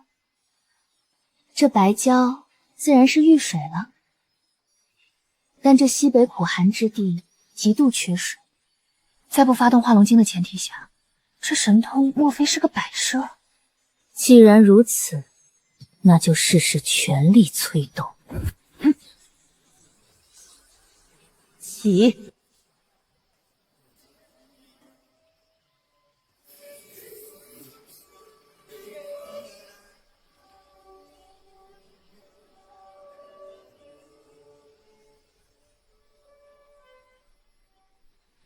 这哪是遇水，这简直是凭空造海啊！只要真元不绝，这水就永不干涸。似乎水淹凉州城也不是一句空话。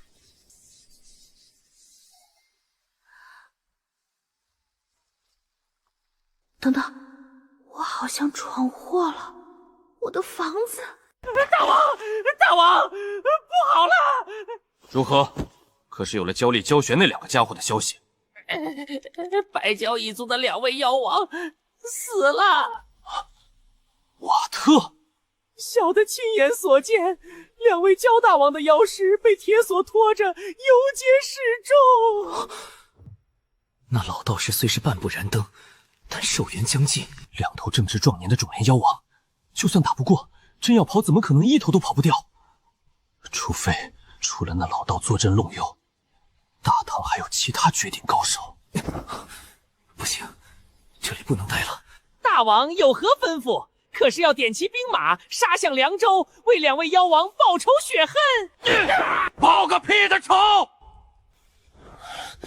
那2个蠢货死了，白蛟一族肯定会发疯。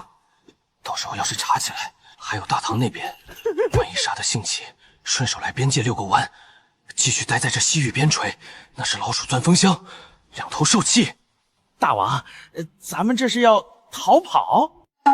本王离家4000载，岁月悠悠，甚是想念族中父老。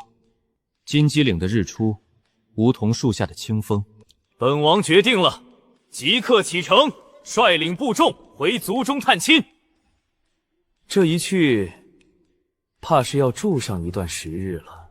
这就是活了6000年的大妖吗？这见风使舵的本事，当真是让我这等鼠辈都自愧不如。大王英明，大王人心，感天动地。小的这就去传令。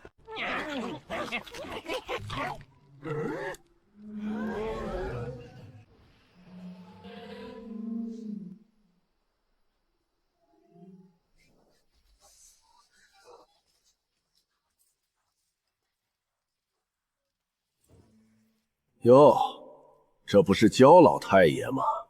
今日怎么有空屈尊降贵到我这小鸡雷山来了？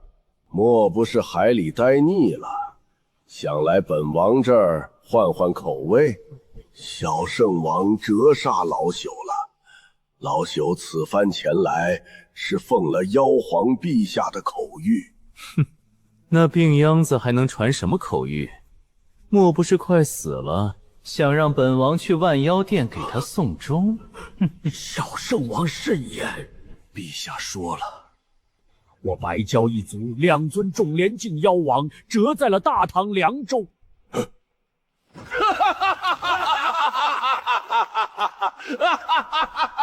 死得好，死得好啊！本王早就说过，你们那几条长蛇除了在水里扑腾还能干嘛？真遇上硬茬子，那就是给人送菜的命。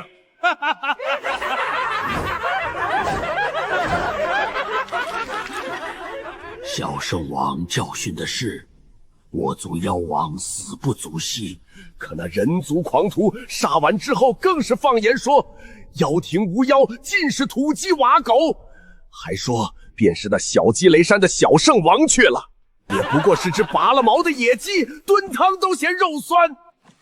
放肆！区区2脚瑶，安敢辱我？放肆！区区2脚瑶，安敢辱我？妖皇陛下还说，他如今大限将至，若是小圣王能去凉州斩了那狂徒，扬我妖庭国威，这万妖之主的位置，他便退位让贤，拱手相送。焦老太爷，你莫不是在拿本王寻开心？那病秧子把皇位看得比命重，岂会拱手让人？老朽乃是传妖皇口谕，句句属实。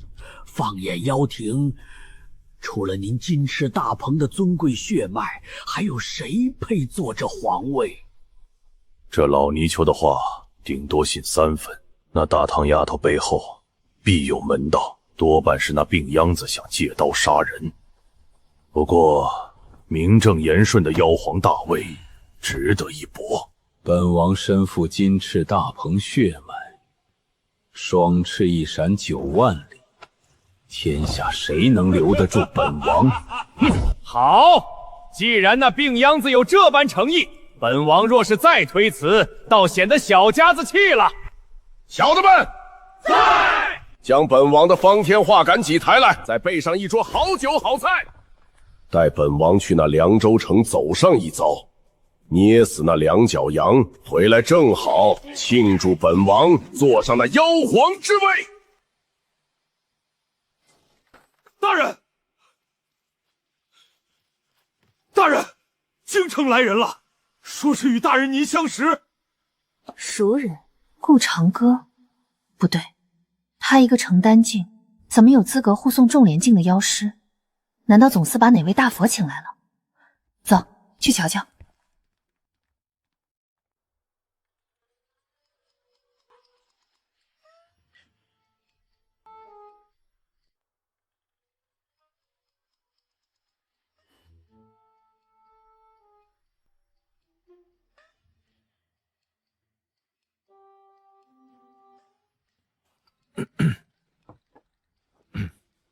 江大人，此次总司命我前来，一是为运回那2具大妖尸首，二则是临行前，陛下托我带句话给你。哦，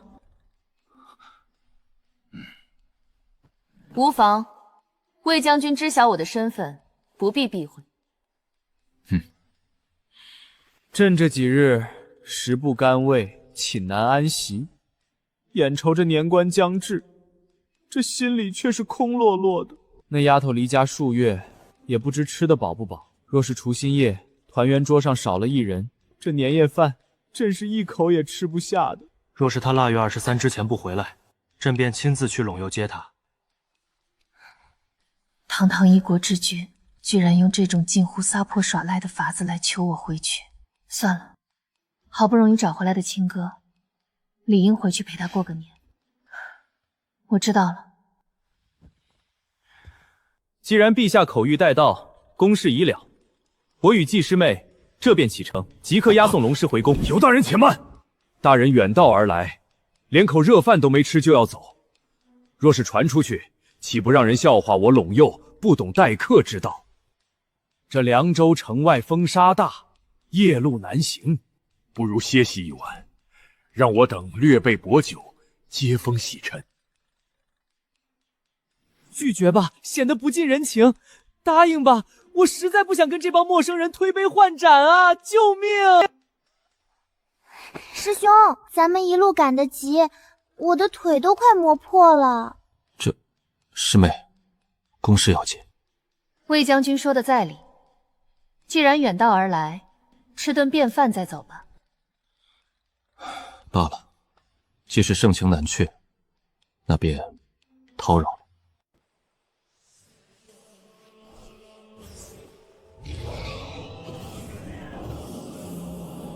你这把老骨头，不好好在西域等着，非要跟上来作甚？小圣王，您神威盖世，乃我西域妖庭万年难遇的天骄。只是这陇域地界明面上，还有一位半步燃灯的老道，在那荒山野灌中清修。半步燃灯，便是真燃了灯又如何？本王身负大鹏血脉，扶摇直上9万里。这天下之大，就没有本王去不得的地方，更没有本王杀不了的人。小上王神勇，老朽自然信得过，只是怕那老道坏了您的大事。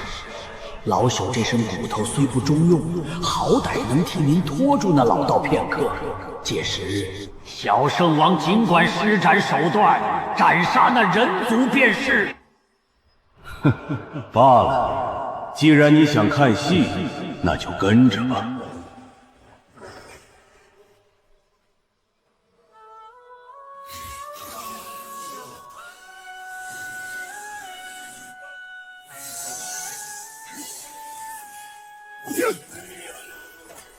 孽畜，休得猖狂！孽畜，休得猖狂！哈哈哈哈！滚开！好快的速度！若是任由这凶魔在城中肆虐，一城百姓焉有命在？哪里走？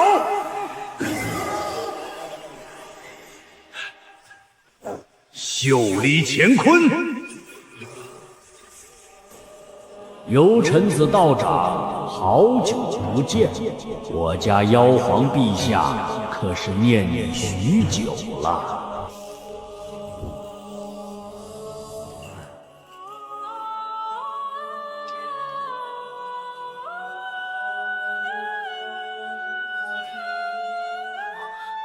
那是，出去看看。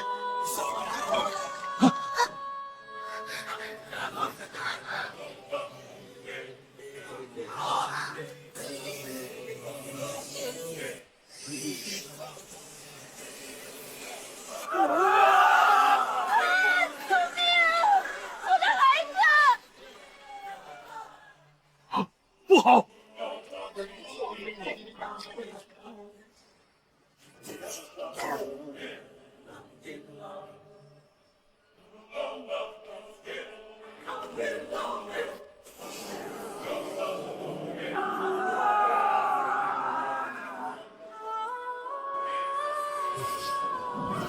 谁杀的白蛟一族？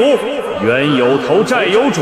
本王只给你们1炷香的时间，1炷香之后，若是那人还不出来，本王便屠了这凉州城，又有何妨？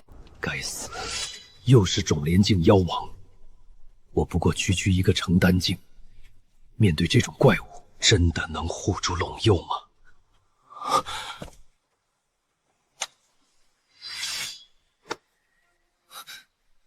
他是来找我的。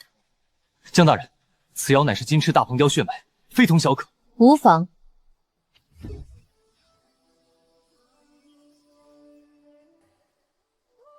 为何？召集镇魔司弟兄，安置好百姓。大人，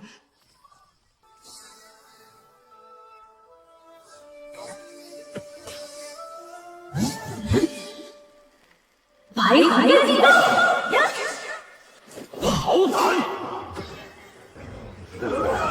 有点力气，不过若是只有这点本事，今日你必死无疑！死吧！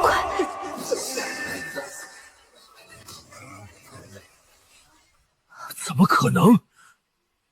前些日子江大人力战2大种莲妖王还毫发无损，今日一个照面，竟落入下风。就这点本事吗？哼哼，若是只有这点能耐，那今日你的人头，本王便笑纳了。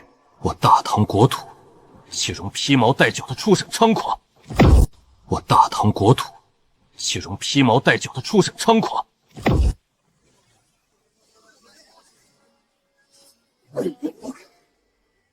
去！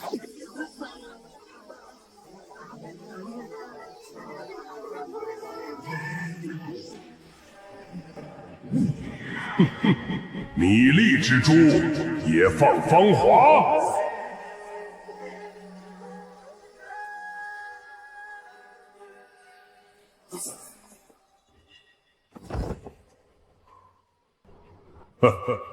真当本王是那西域山沟里爬出来的土包子不成？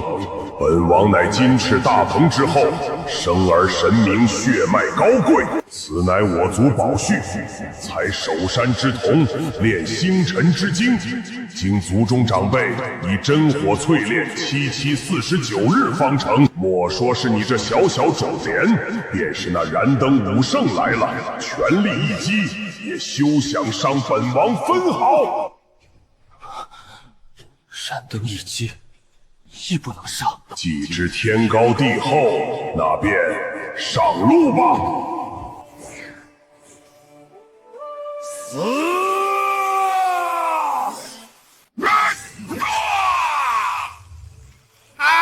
你怎么可能？本王这一击全力而发，灌注了大半妖元，怎么会被这蝼蚁单手接下？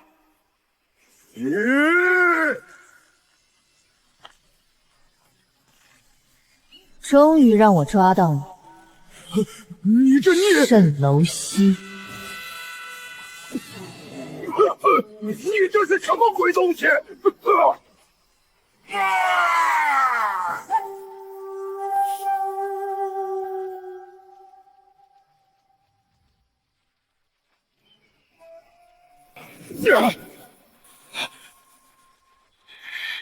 躲在暗处算什么本事？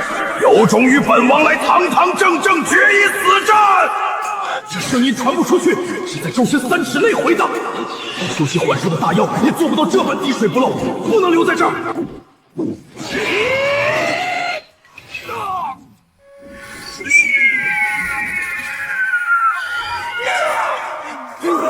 怎么可能？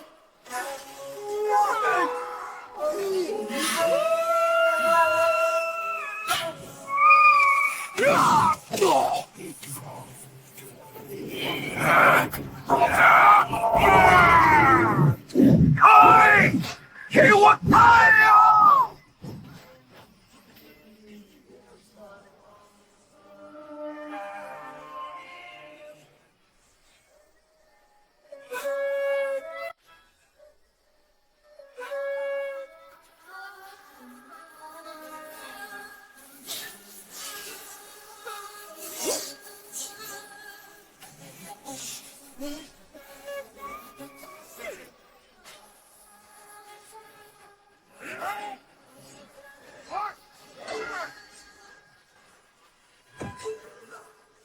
你这迷障确实诡异，不过若是以为凭这就想困住本王，未免太过天真。本王这身鎏金踏云甲，万法不侵，坚不可摧。纵有千般手段，万指神通，破不开本王的防，又能奈我何？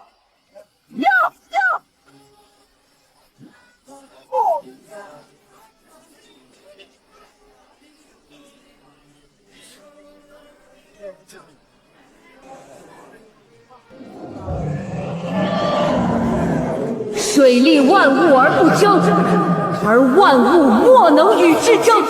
此方天地，我即是浪潮。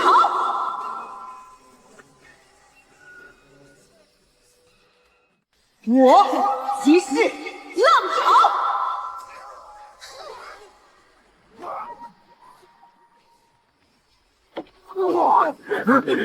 妖太甚！实在是欺妖太甚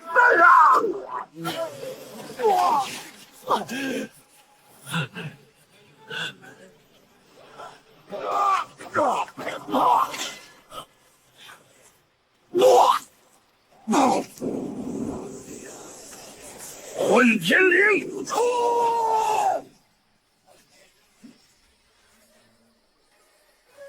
树！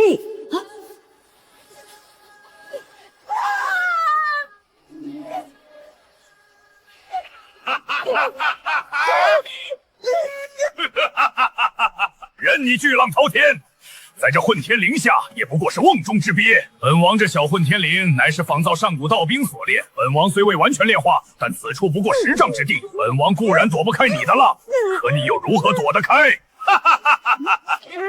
给本王滚过来！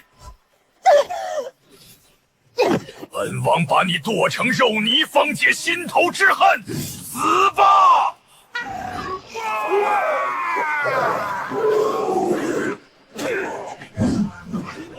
一群蛆虫！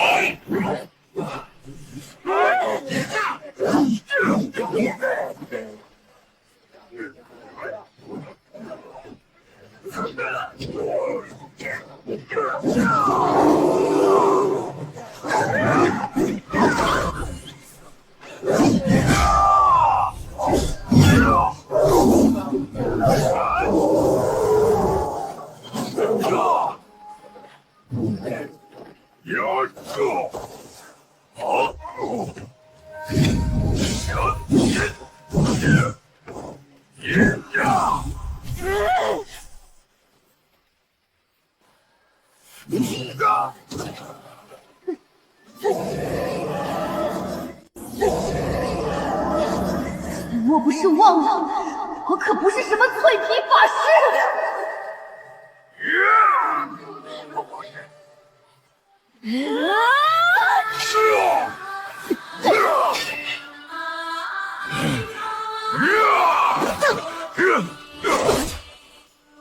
这娘们硬得离谱！这妖身上的宝甲确实棘手，但这里可没遮没拦。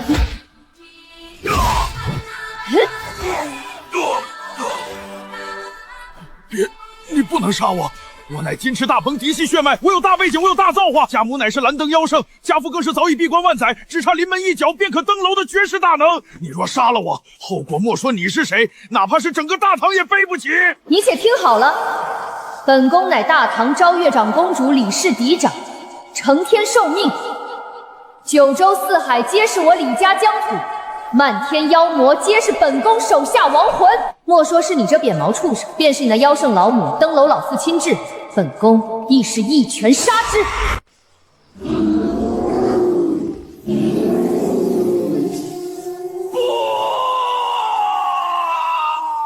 给我！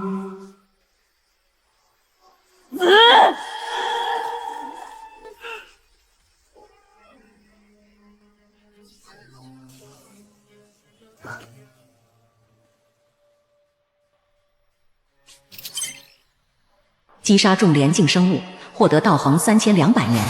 检测到未收录妖物，是否消耗道行收录？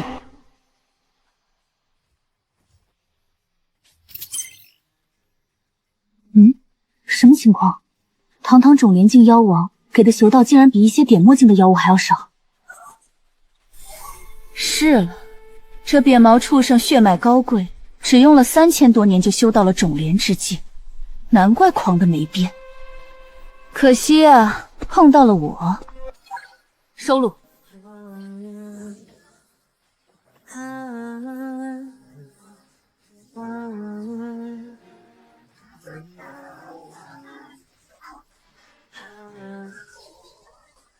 成功魔影乾坤妖王，获得妖物馈赠，获得神通云城里，云城者，万里之遥也。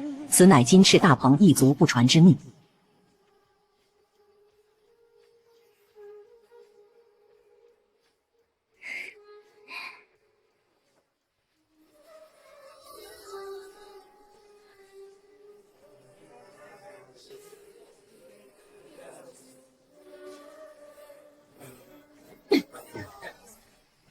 但若全力施展，几个时辰，横跨1州之力绝非难事。这可是满级的跑路神技啊！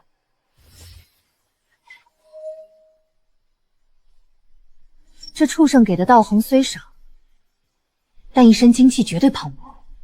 先把吞噬功法升个级，灌注万妖吞天，消耗4200年道行，万妖吞天提升至小成。万妖吞天，开！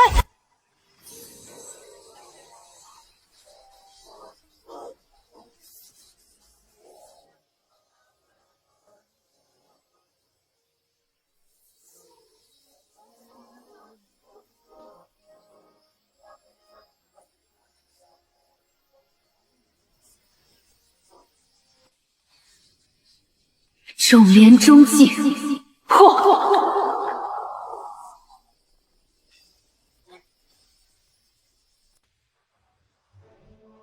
怎么回事？已经过去1炷香了，里面一点动静都没有。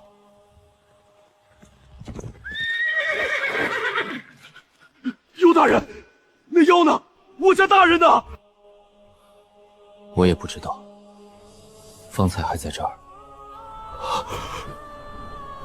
忽然升起一阵诡异白雾，江大人就与那妖王一同消失了。消失了？难道是被那大妖拖入了什么绝地？完了，全完了。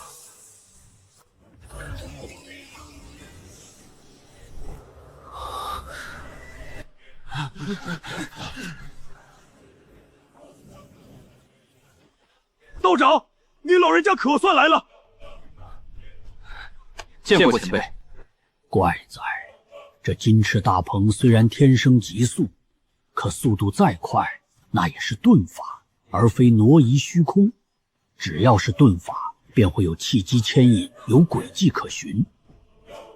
可贫道却感知不到分毫，除非他是凭空蒸发的。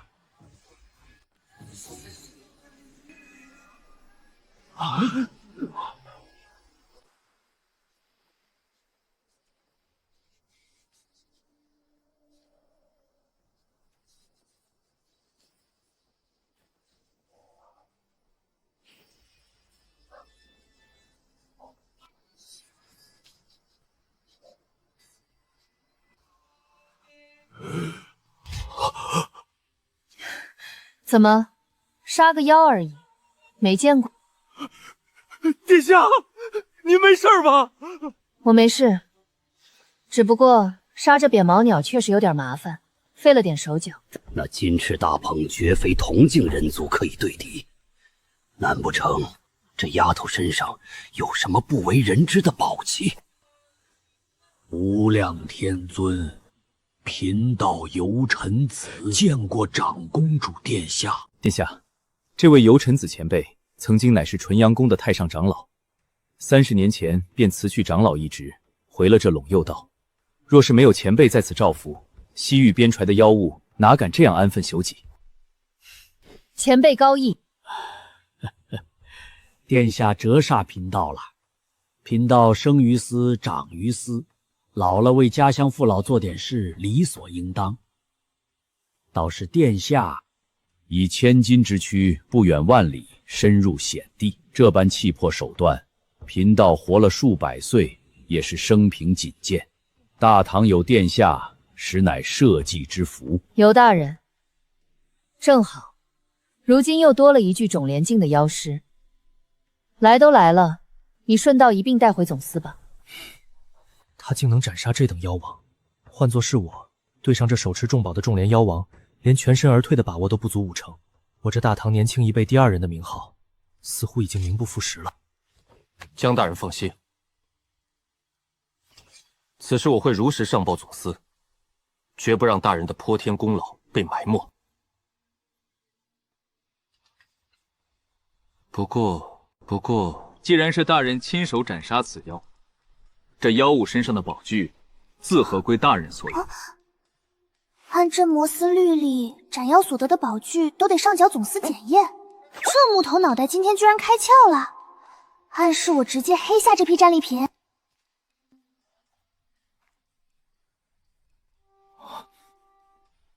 宝器？什么宝器？你们看见了吗？哎，俺怎么突然得了夜盲症，啥也看不清了？是急，弟兄们，回去得买2斤猪肝补眼了。无量天尊，贫道年老体衰，这眼神啊，早就不济喽。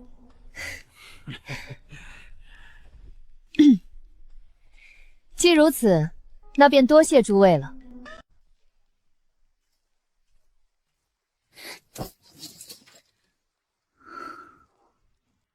殿下，可是有什么不解之处？这玩意儿好是好，可这是按照那乾坤妖王的体型打造的，我穿在身上，怕是能把自己绊死。也罢，既然殿下问起，贫道便多嘴几句。所谓宝具与反铁兵刃最大的不同，就是其内蕴含着一缕完整的灵印之意。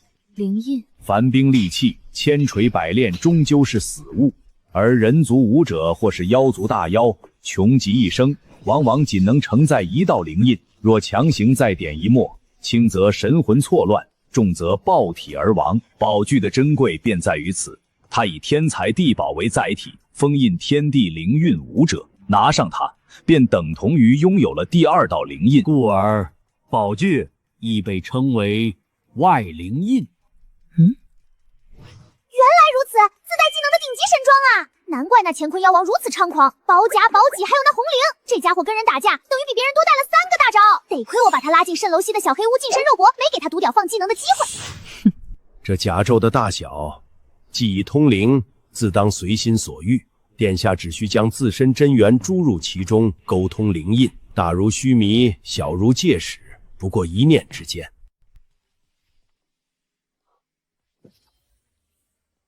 缩！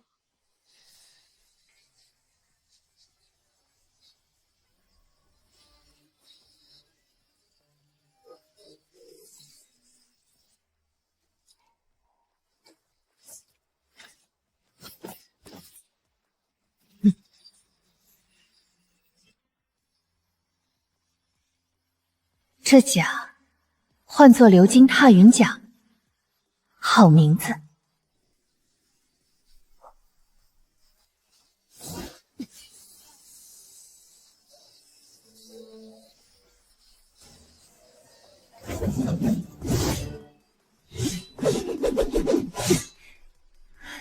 大荒碎星戟，好戟！配合我的万钧之力天赋，再加上化龙晶的肉身加持，这一戟砸下去，铜镜之内谁挡得住？恭喜殿下喜得重宝！恭喜大人！大人神威盖世，又有宝具傍身，日后定能荡平这西域群妖。为何？卑职在。城中百姓受惊，立刻带徐长风与尤大人进行安抚。是。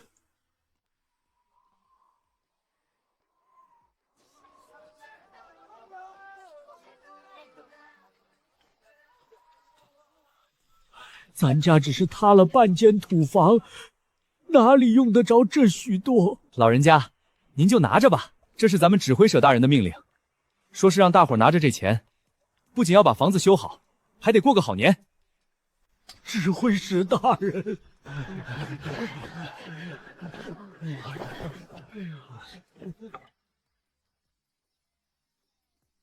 师兄，咱们真走了？我还想在凉州多玩几日。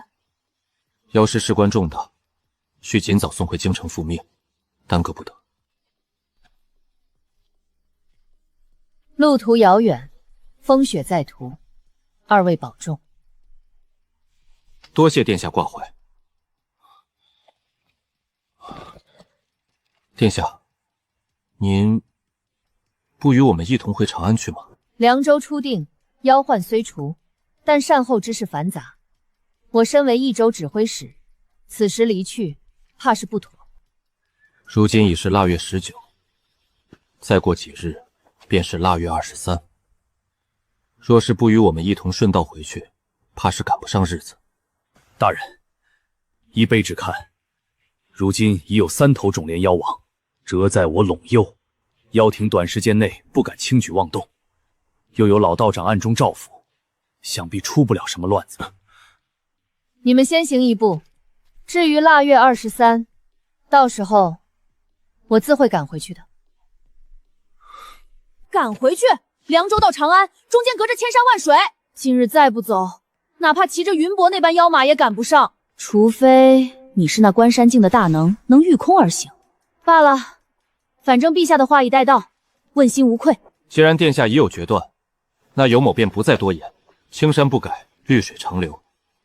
殿下，保重。下，下，下。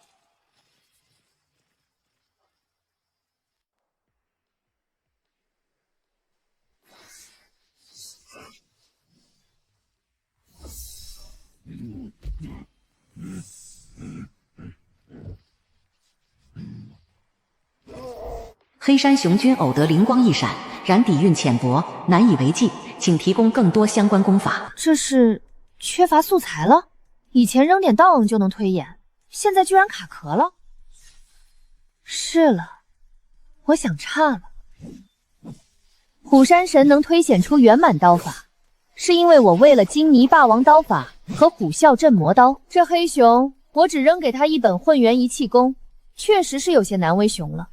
推演，若无根基，何来推演？既然缺功法，那便好办了。我现在可是大唐长公主，这天下还有比皇室秘库藏书更多的地方吗？看来这趟回京不仅是过年，还得好好搜刮一番。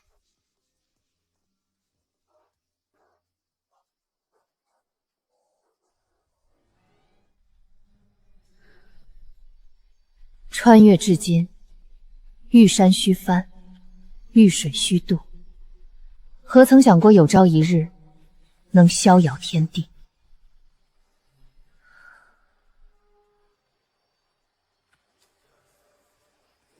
起！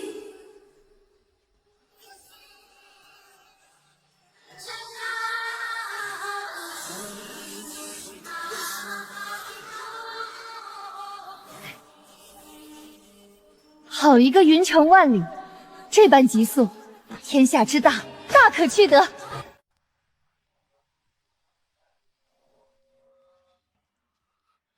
21了，今儿个都21了，怎么到现在还没有一点消息？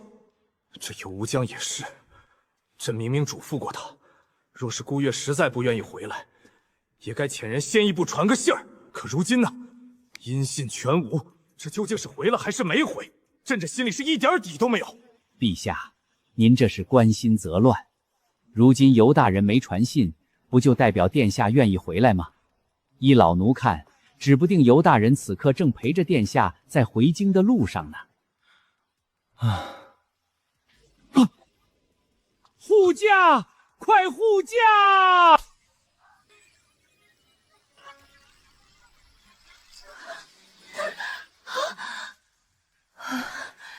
这神通太霸道了，差点飞光头撞墙上。何方小小，敢在长安撒野？这般肆无忌惮，莫不是欺我大唐无人？怎么是你这丫头？御空而行，这等恐怖的速度，难不成你踏入关山境了？17岁的仲莲已是惊世骇俗，这就关山了？那我练了一辈子的武，岂不是修到狗身上去了？两位前辈误会了，晚辈不过是靠着灵印借了些外力罢了，离那关山还差得远呢。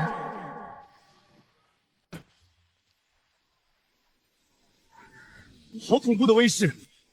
莫不是燃灯妖圣打到了朕的长安城下？究竟是何方妖孽？陛下，何事惊慌？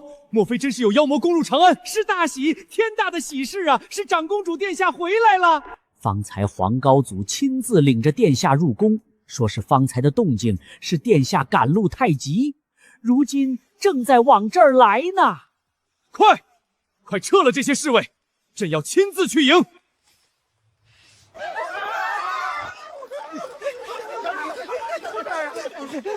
陛下，您慢点，血还在老奴这儿呢。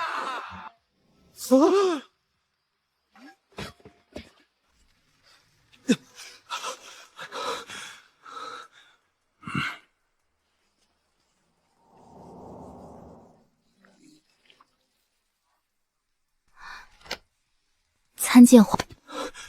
免了，瘦了，黑了，在那鸟不拉屎的地方吃了这么多苦，朕这做兄长的实在是……我如今已入种莲，冰肌玉骨，尘垢不染，哪里黑了？皇兄，我无碍，倒是皇兄这般赤足立于雪中，若是染了风寒……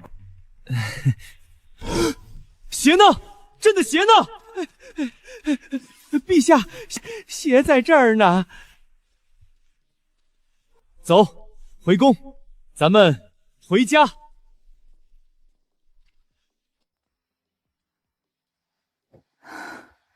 快过年了，不知不觉来到这方天地，也有半载光阴。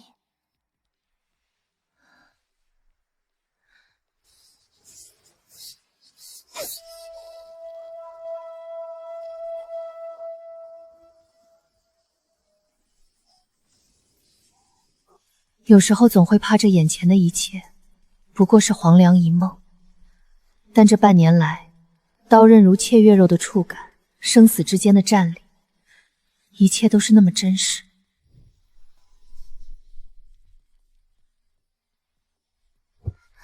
臣女卫青，参见昭月长公主殿下，殿下千岁，千岁，千千岁。起来。臣女不敢，臣女先前多有冒犯，实乃死罪。行了，你这丫头平日看着胆大包天，这会儿倒变成了鹌鹑。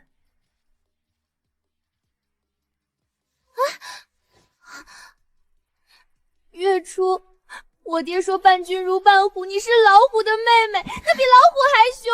我以为你当了公主就要砍我的头了。我是老虎的妹妹，那你是什么？我是被老虎吃的小白兔。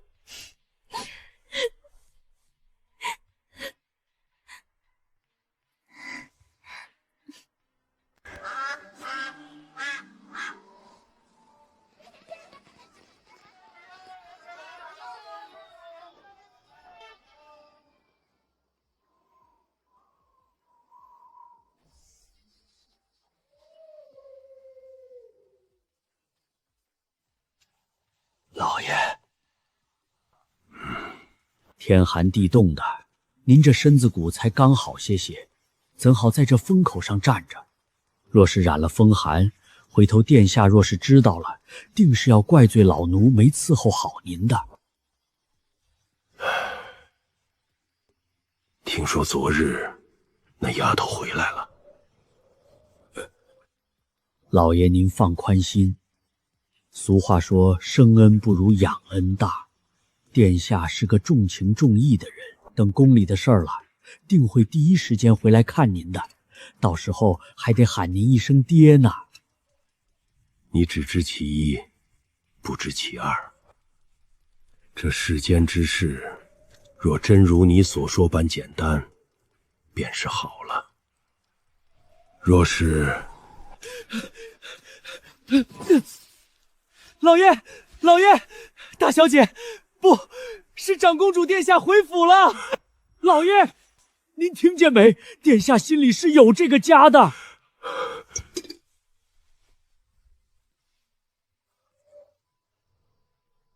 走。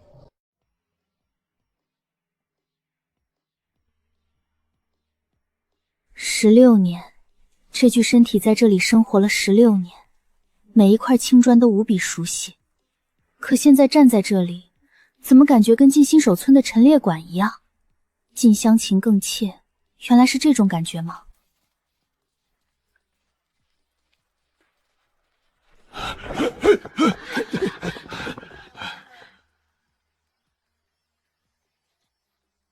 爹爹。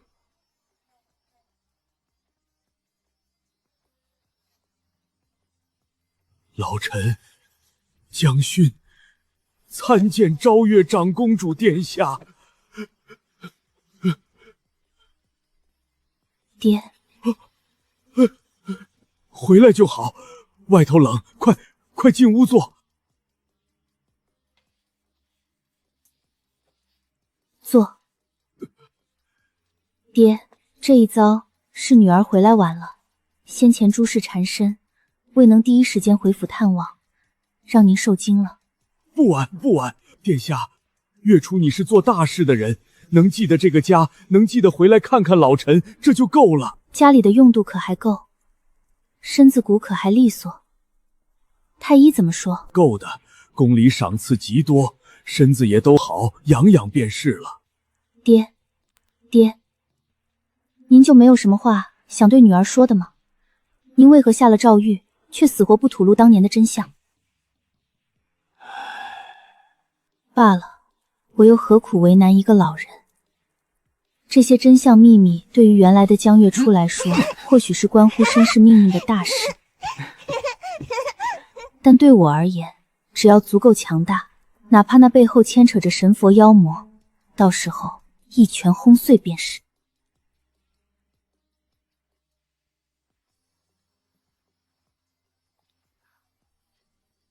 既如此，保重。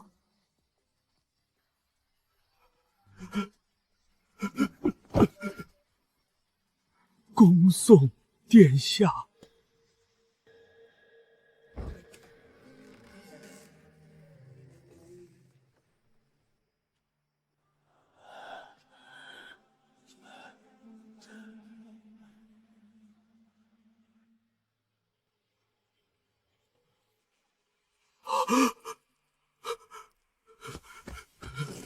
老臣将心叩见陛下。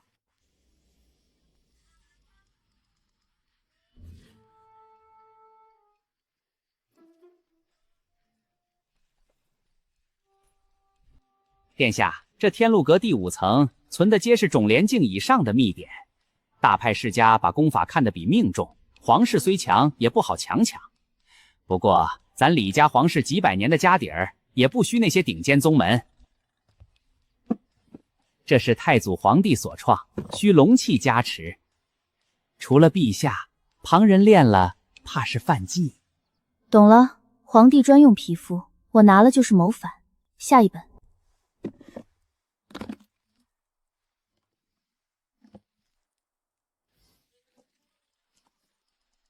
有没有那种能锤炼肉身的功法？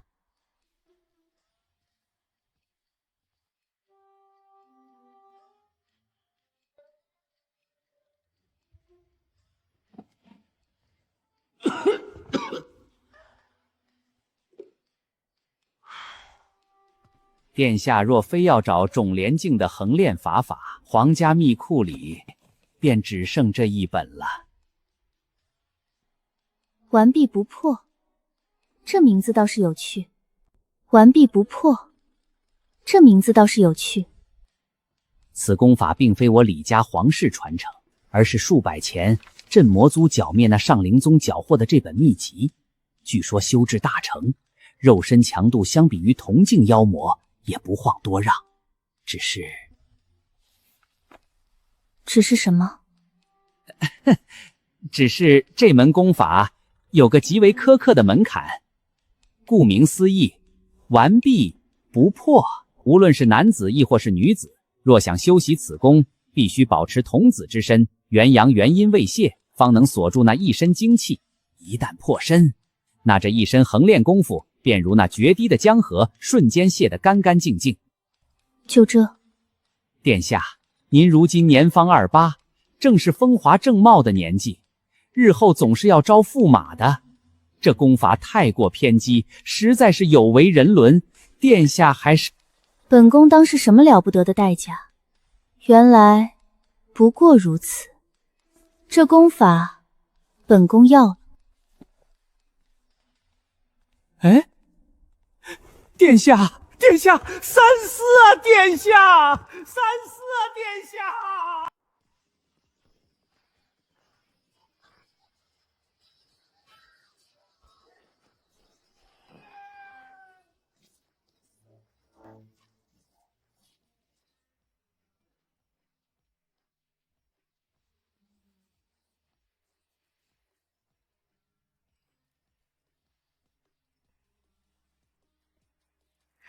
殿下真美，便是那传说中的广寒仙子，怕也不过如此。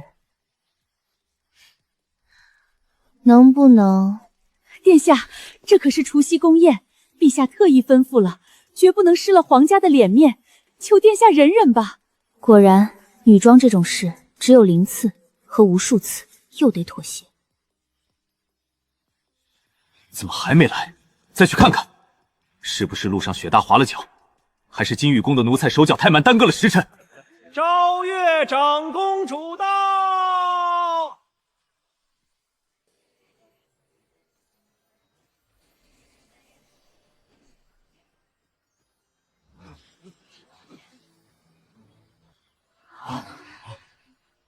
一群没见过世面的土包子。我这皇妹不仅实力恐怖，长相更是祸国殃民。见过皇兄。来了就好，快入座。开宴。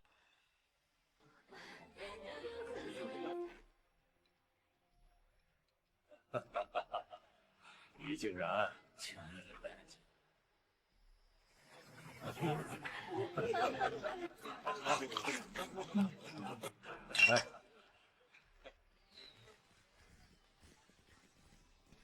走，随朕去摘星楼。今夜，朕特意让人备了万千烟火，要这长安城为你贺岁。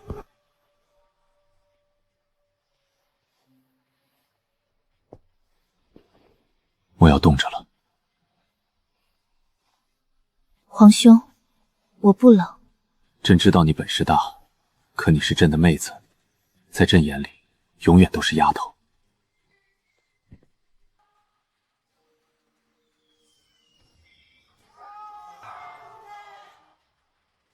这就是长安，我们的大唐。朕希望这大唐的江山能永远这般繁华。朕更希望你只要开开心心的，想做什么便做什么。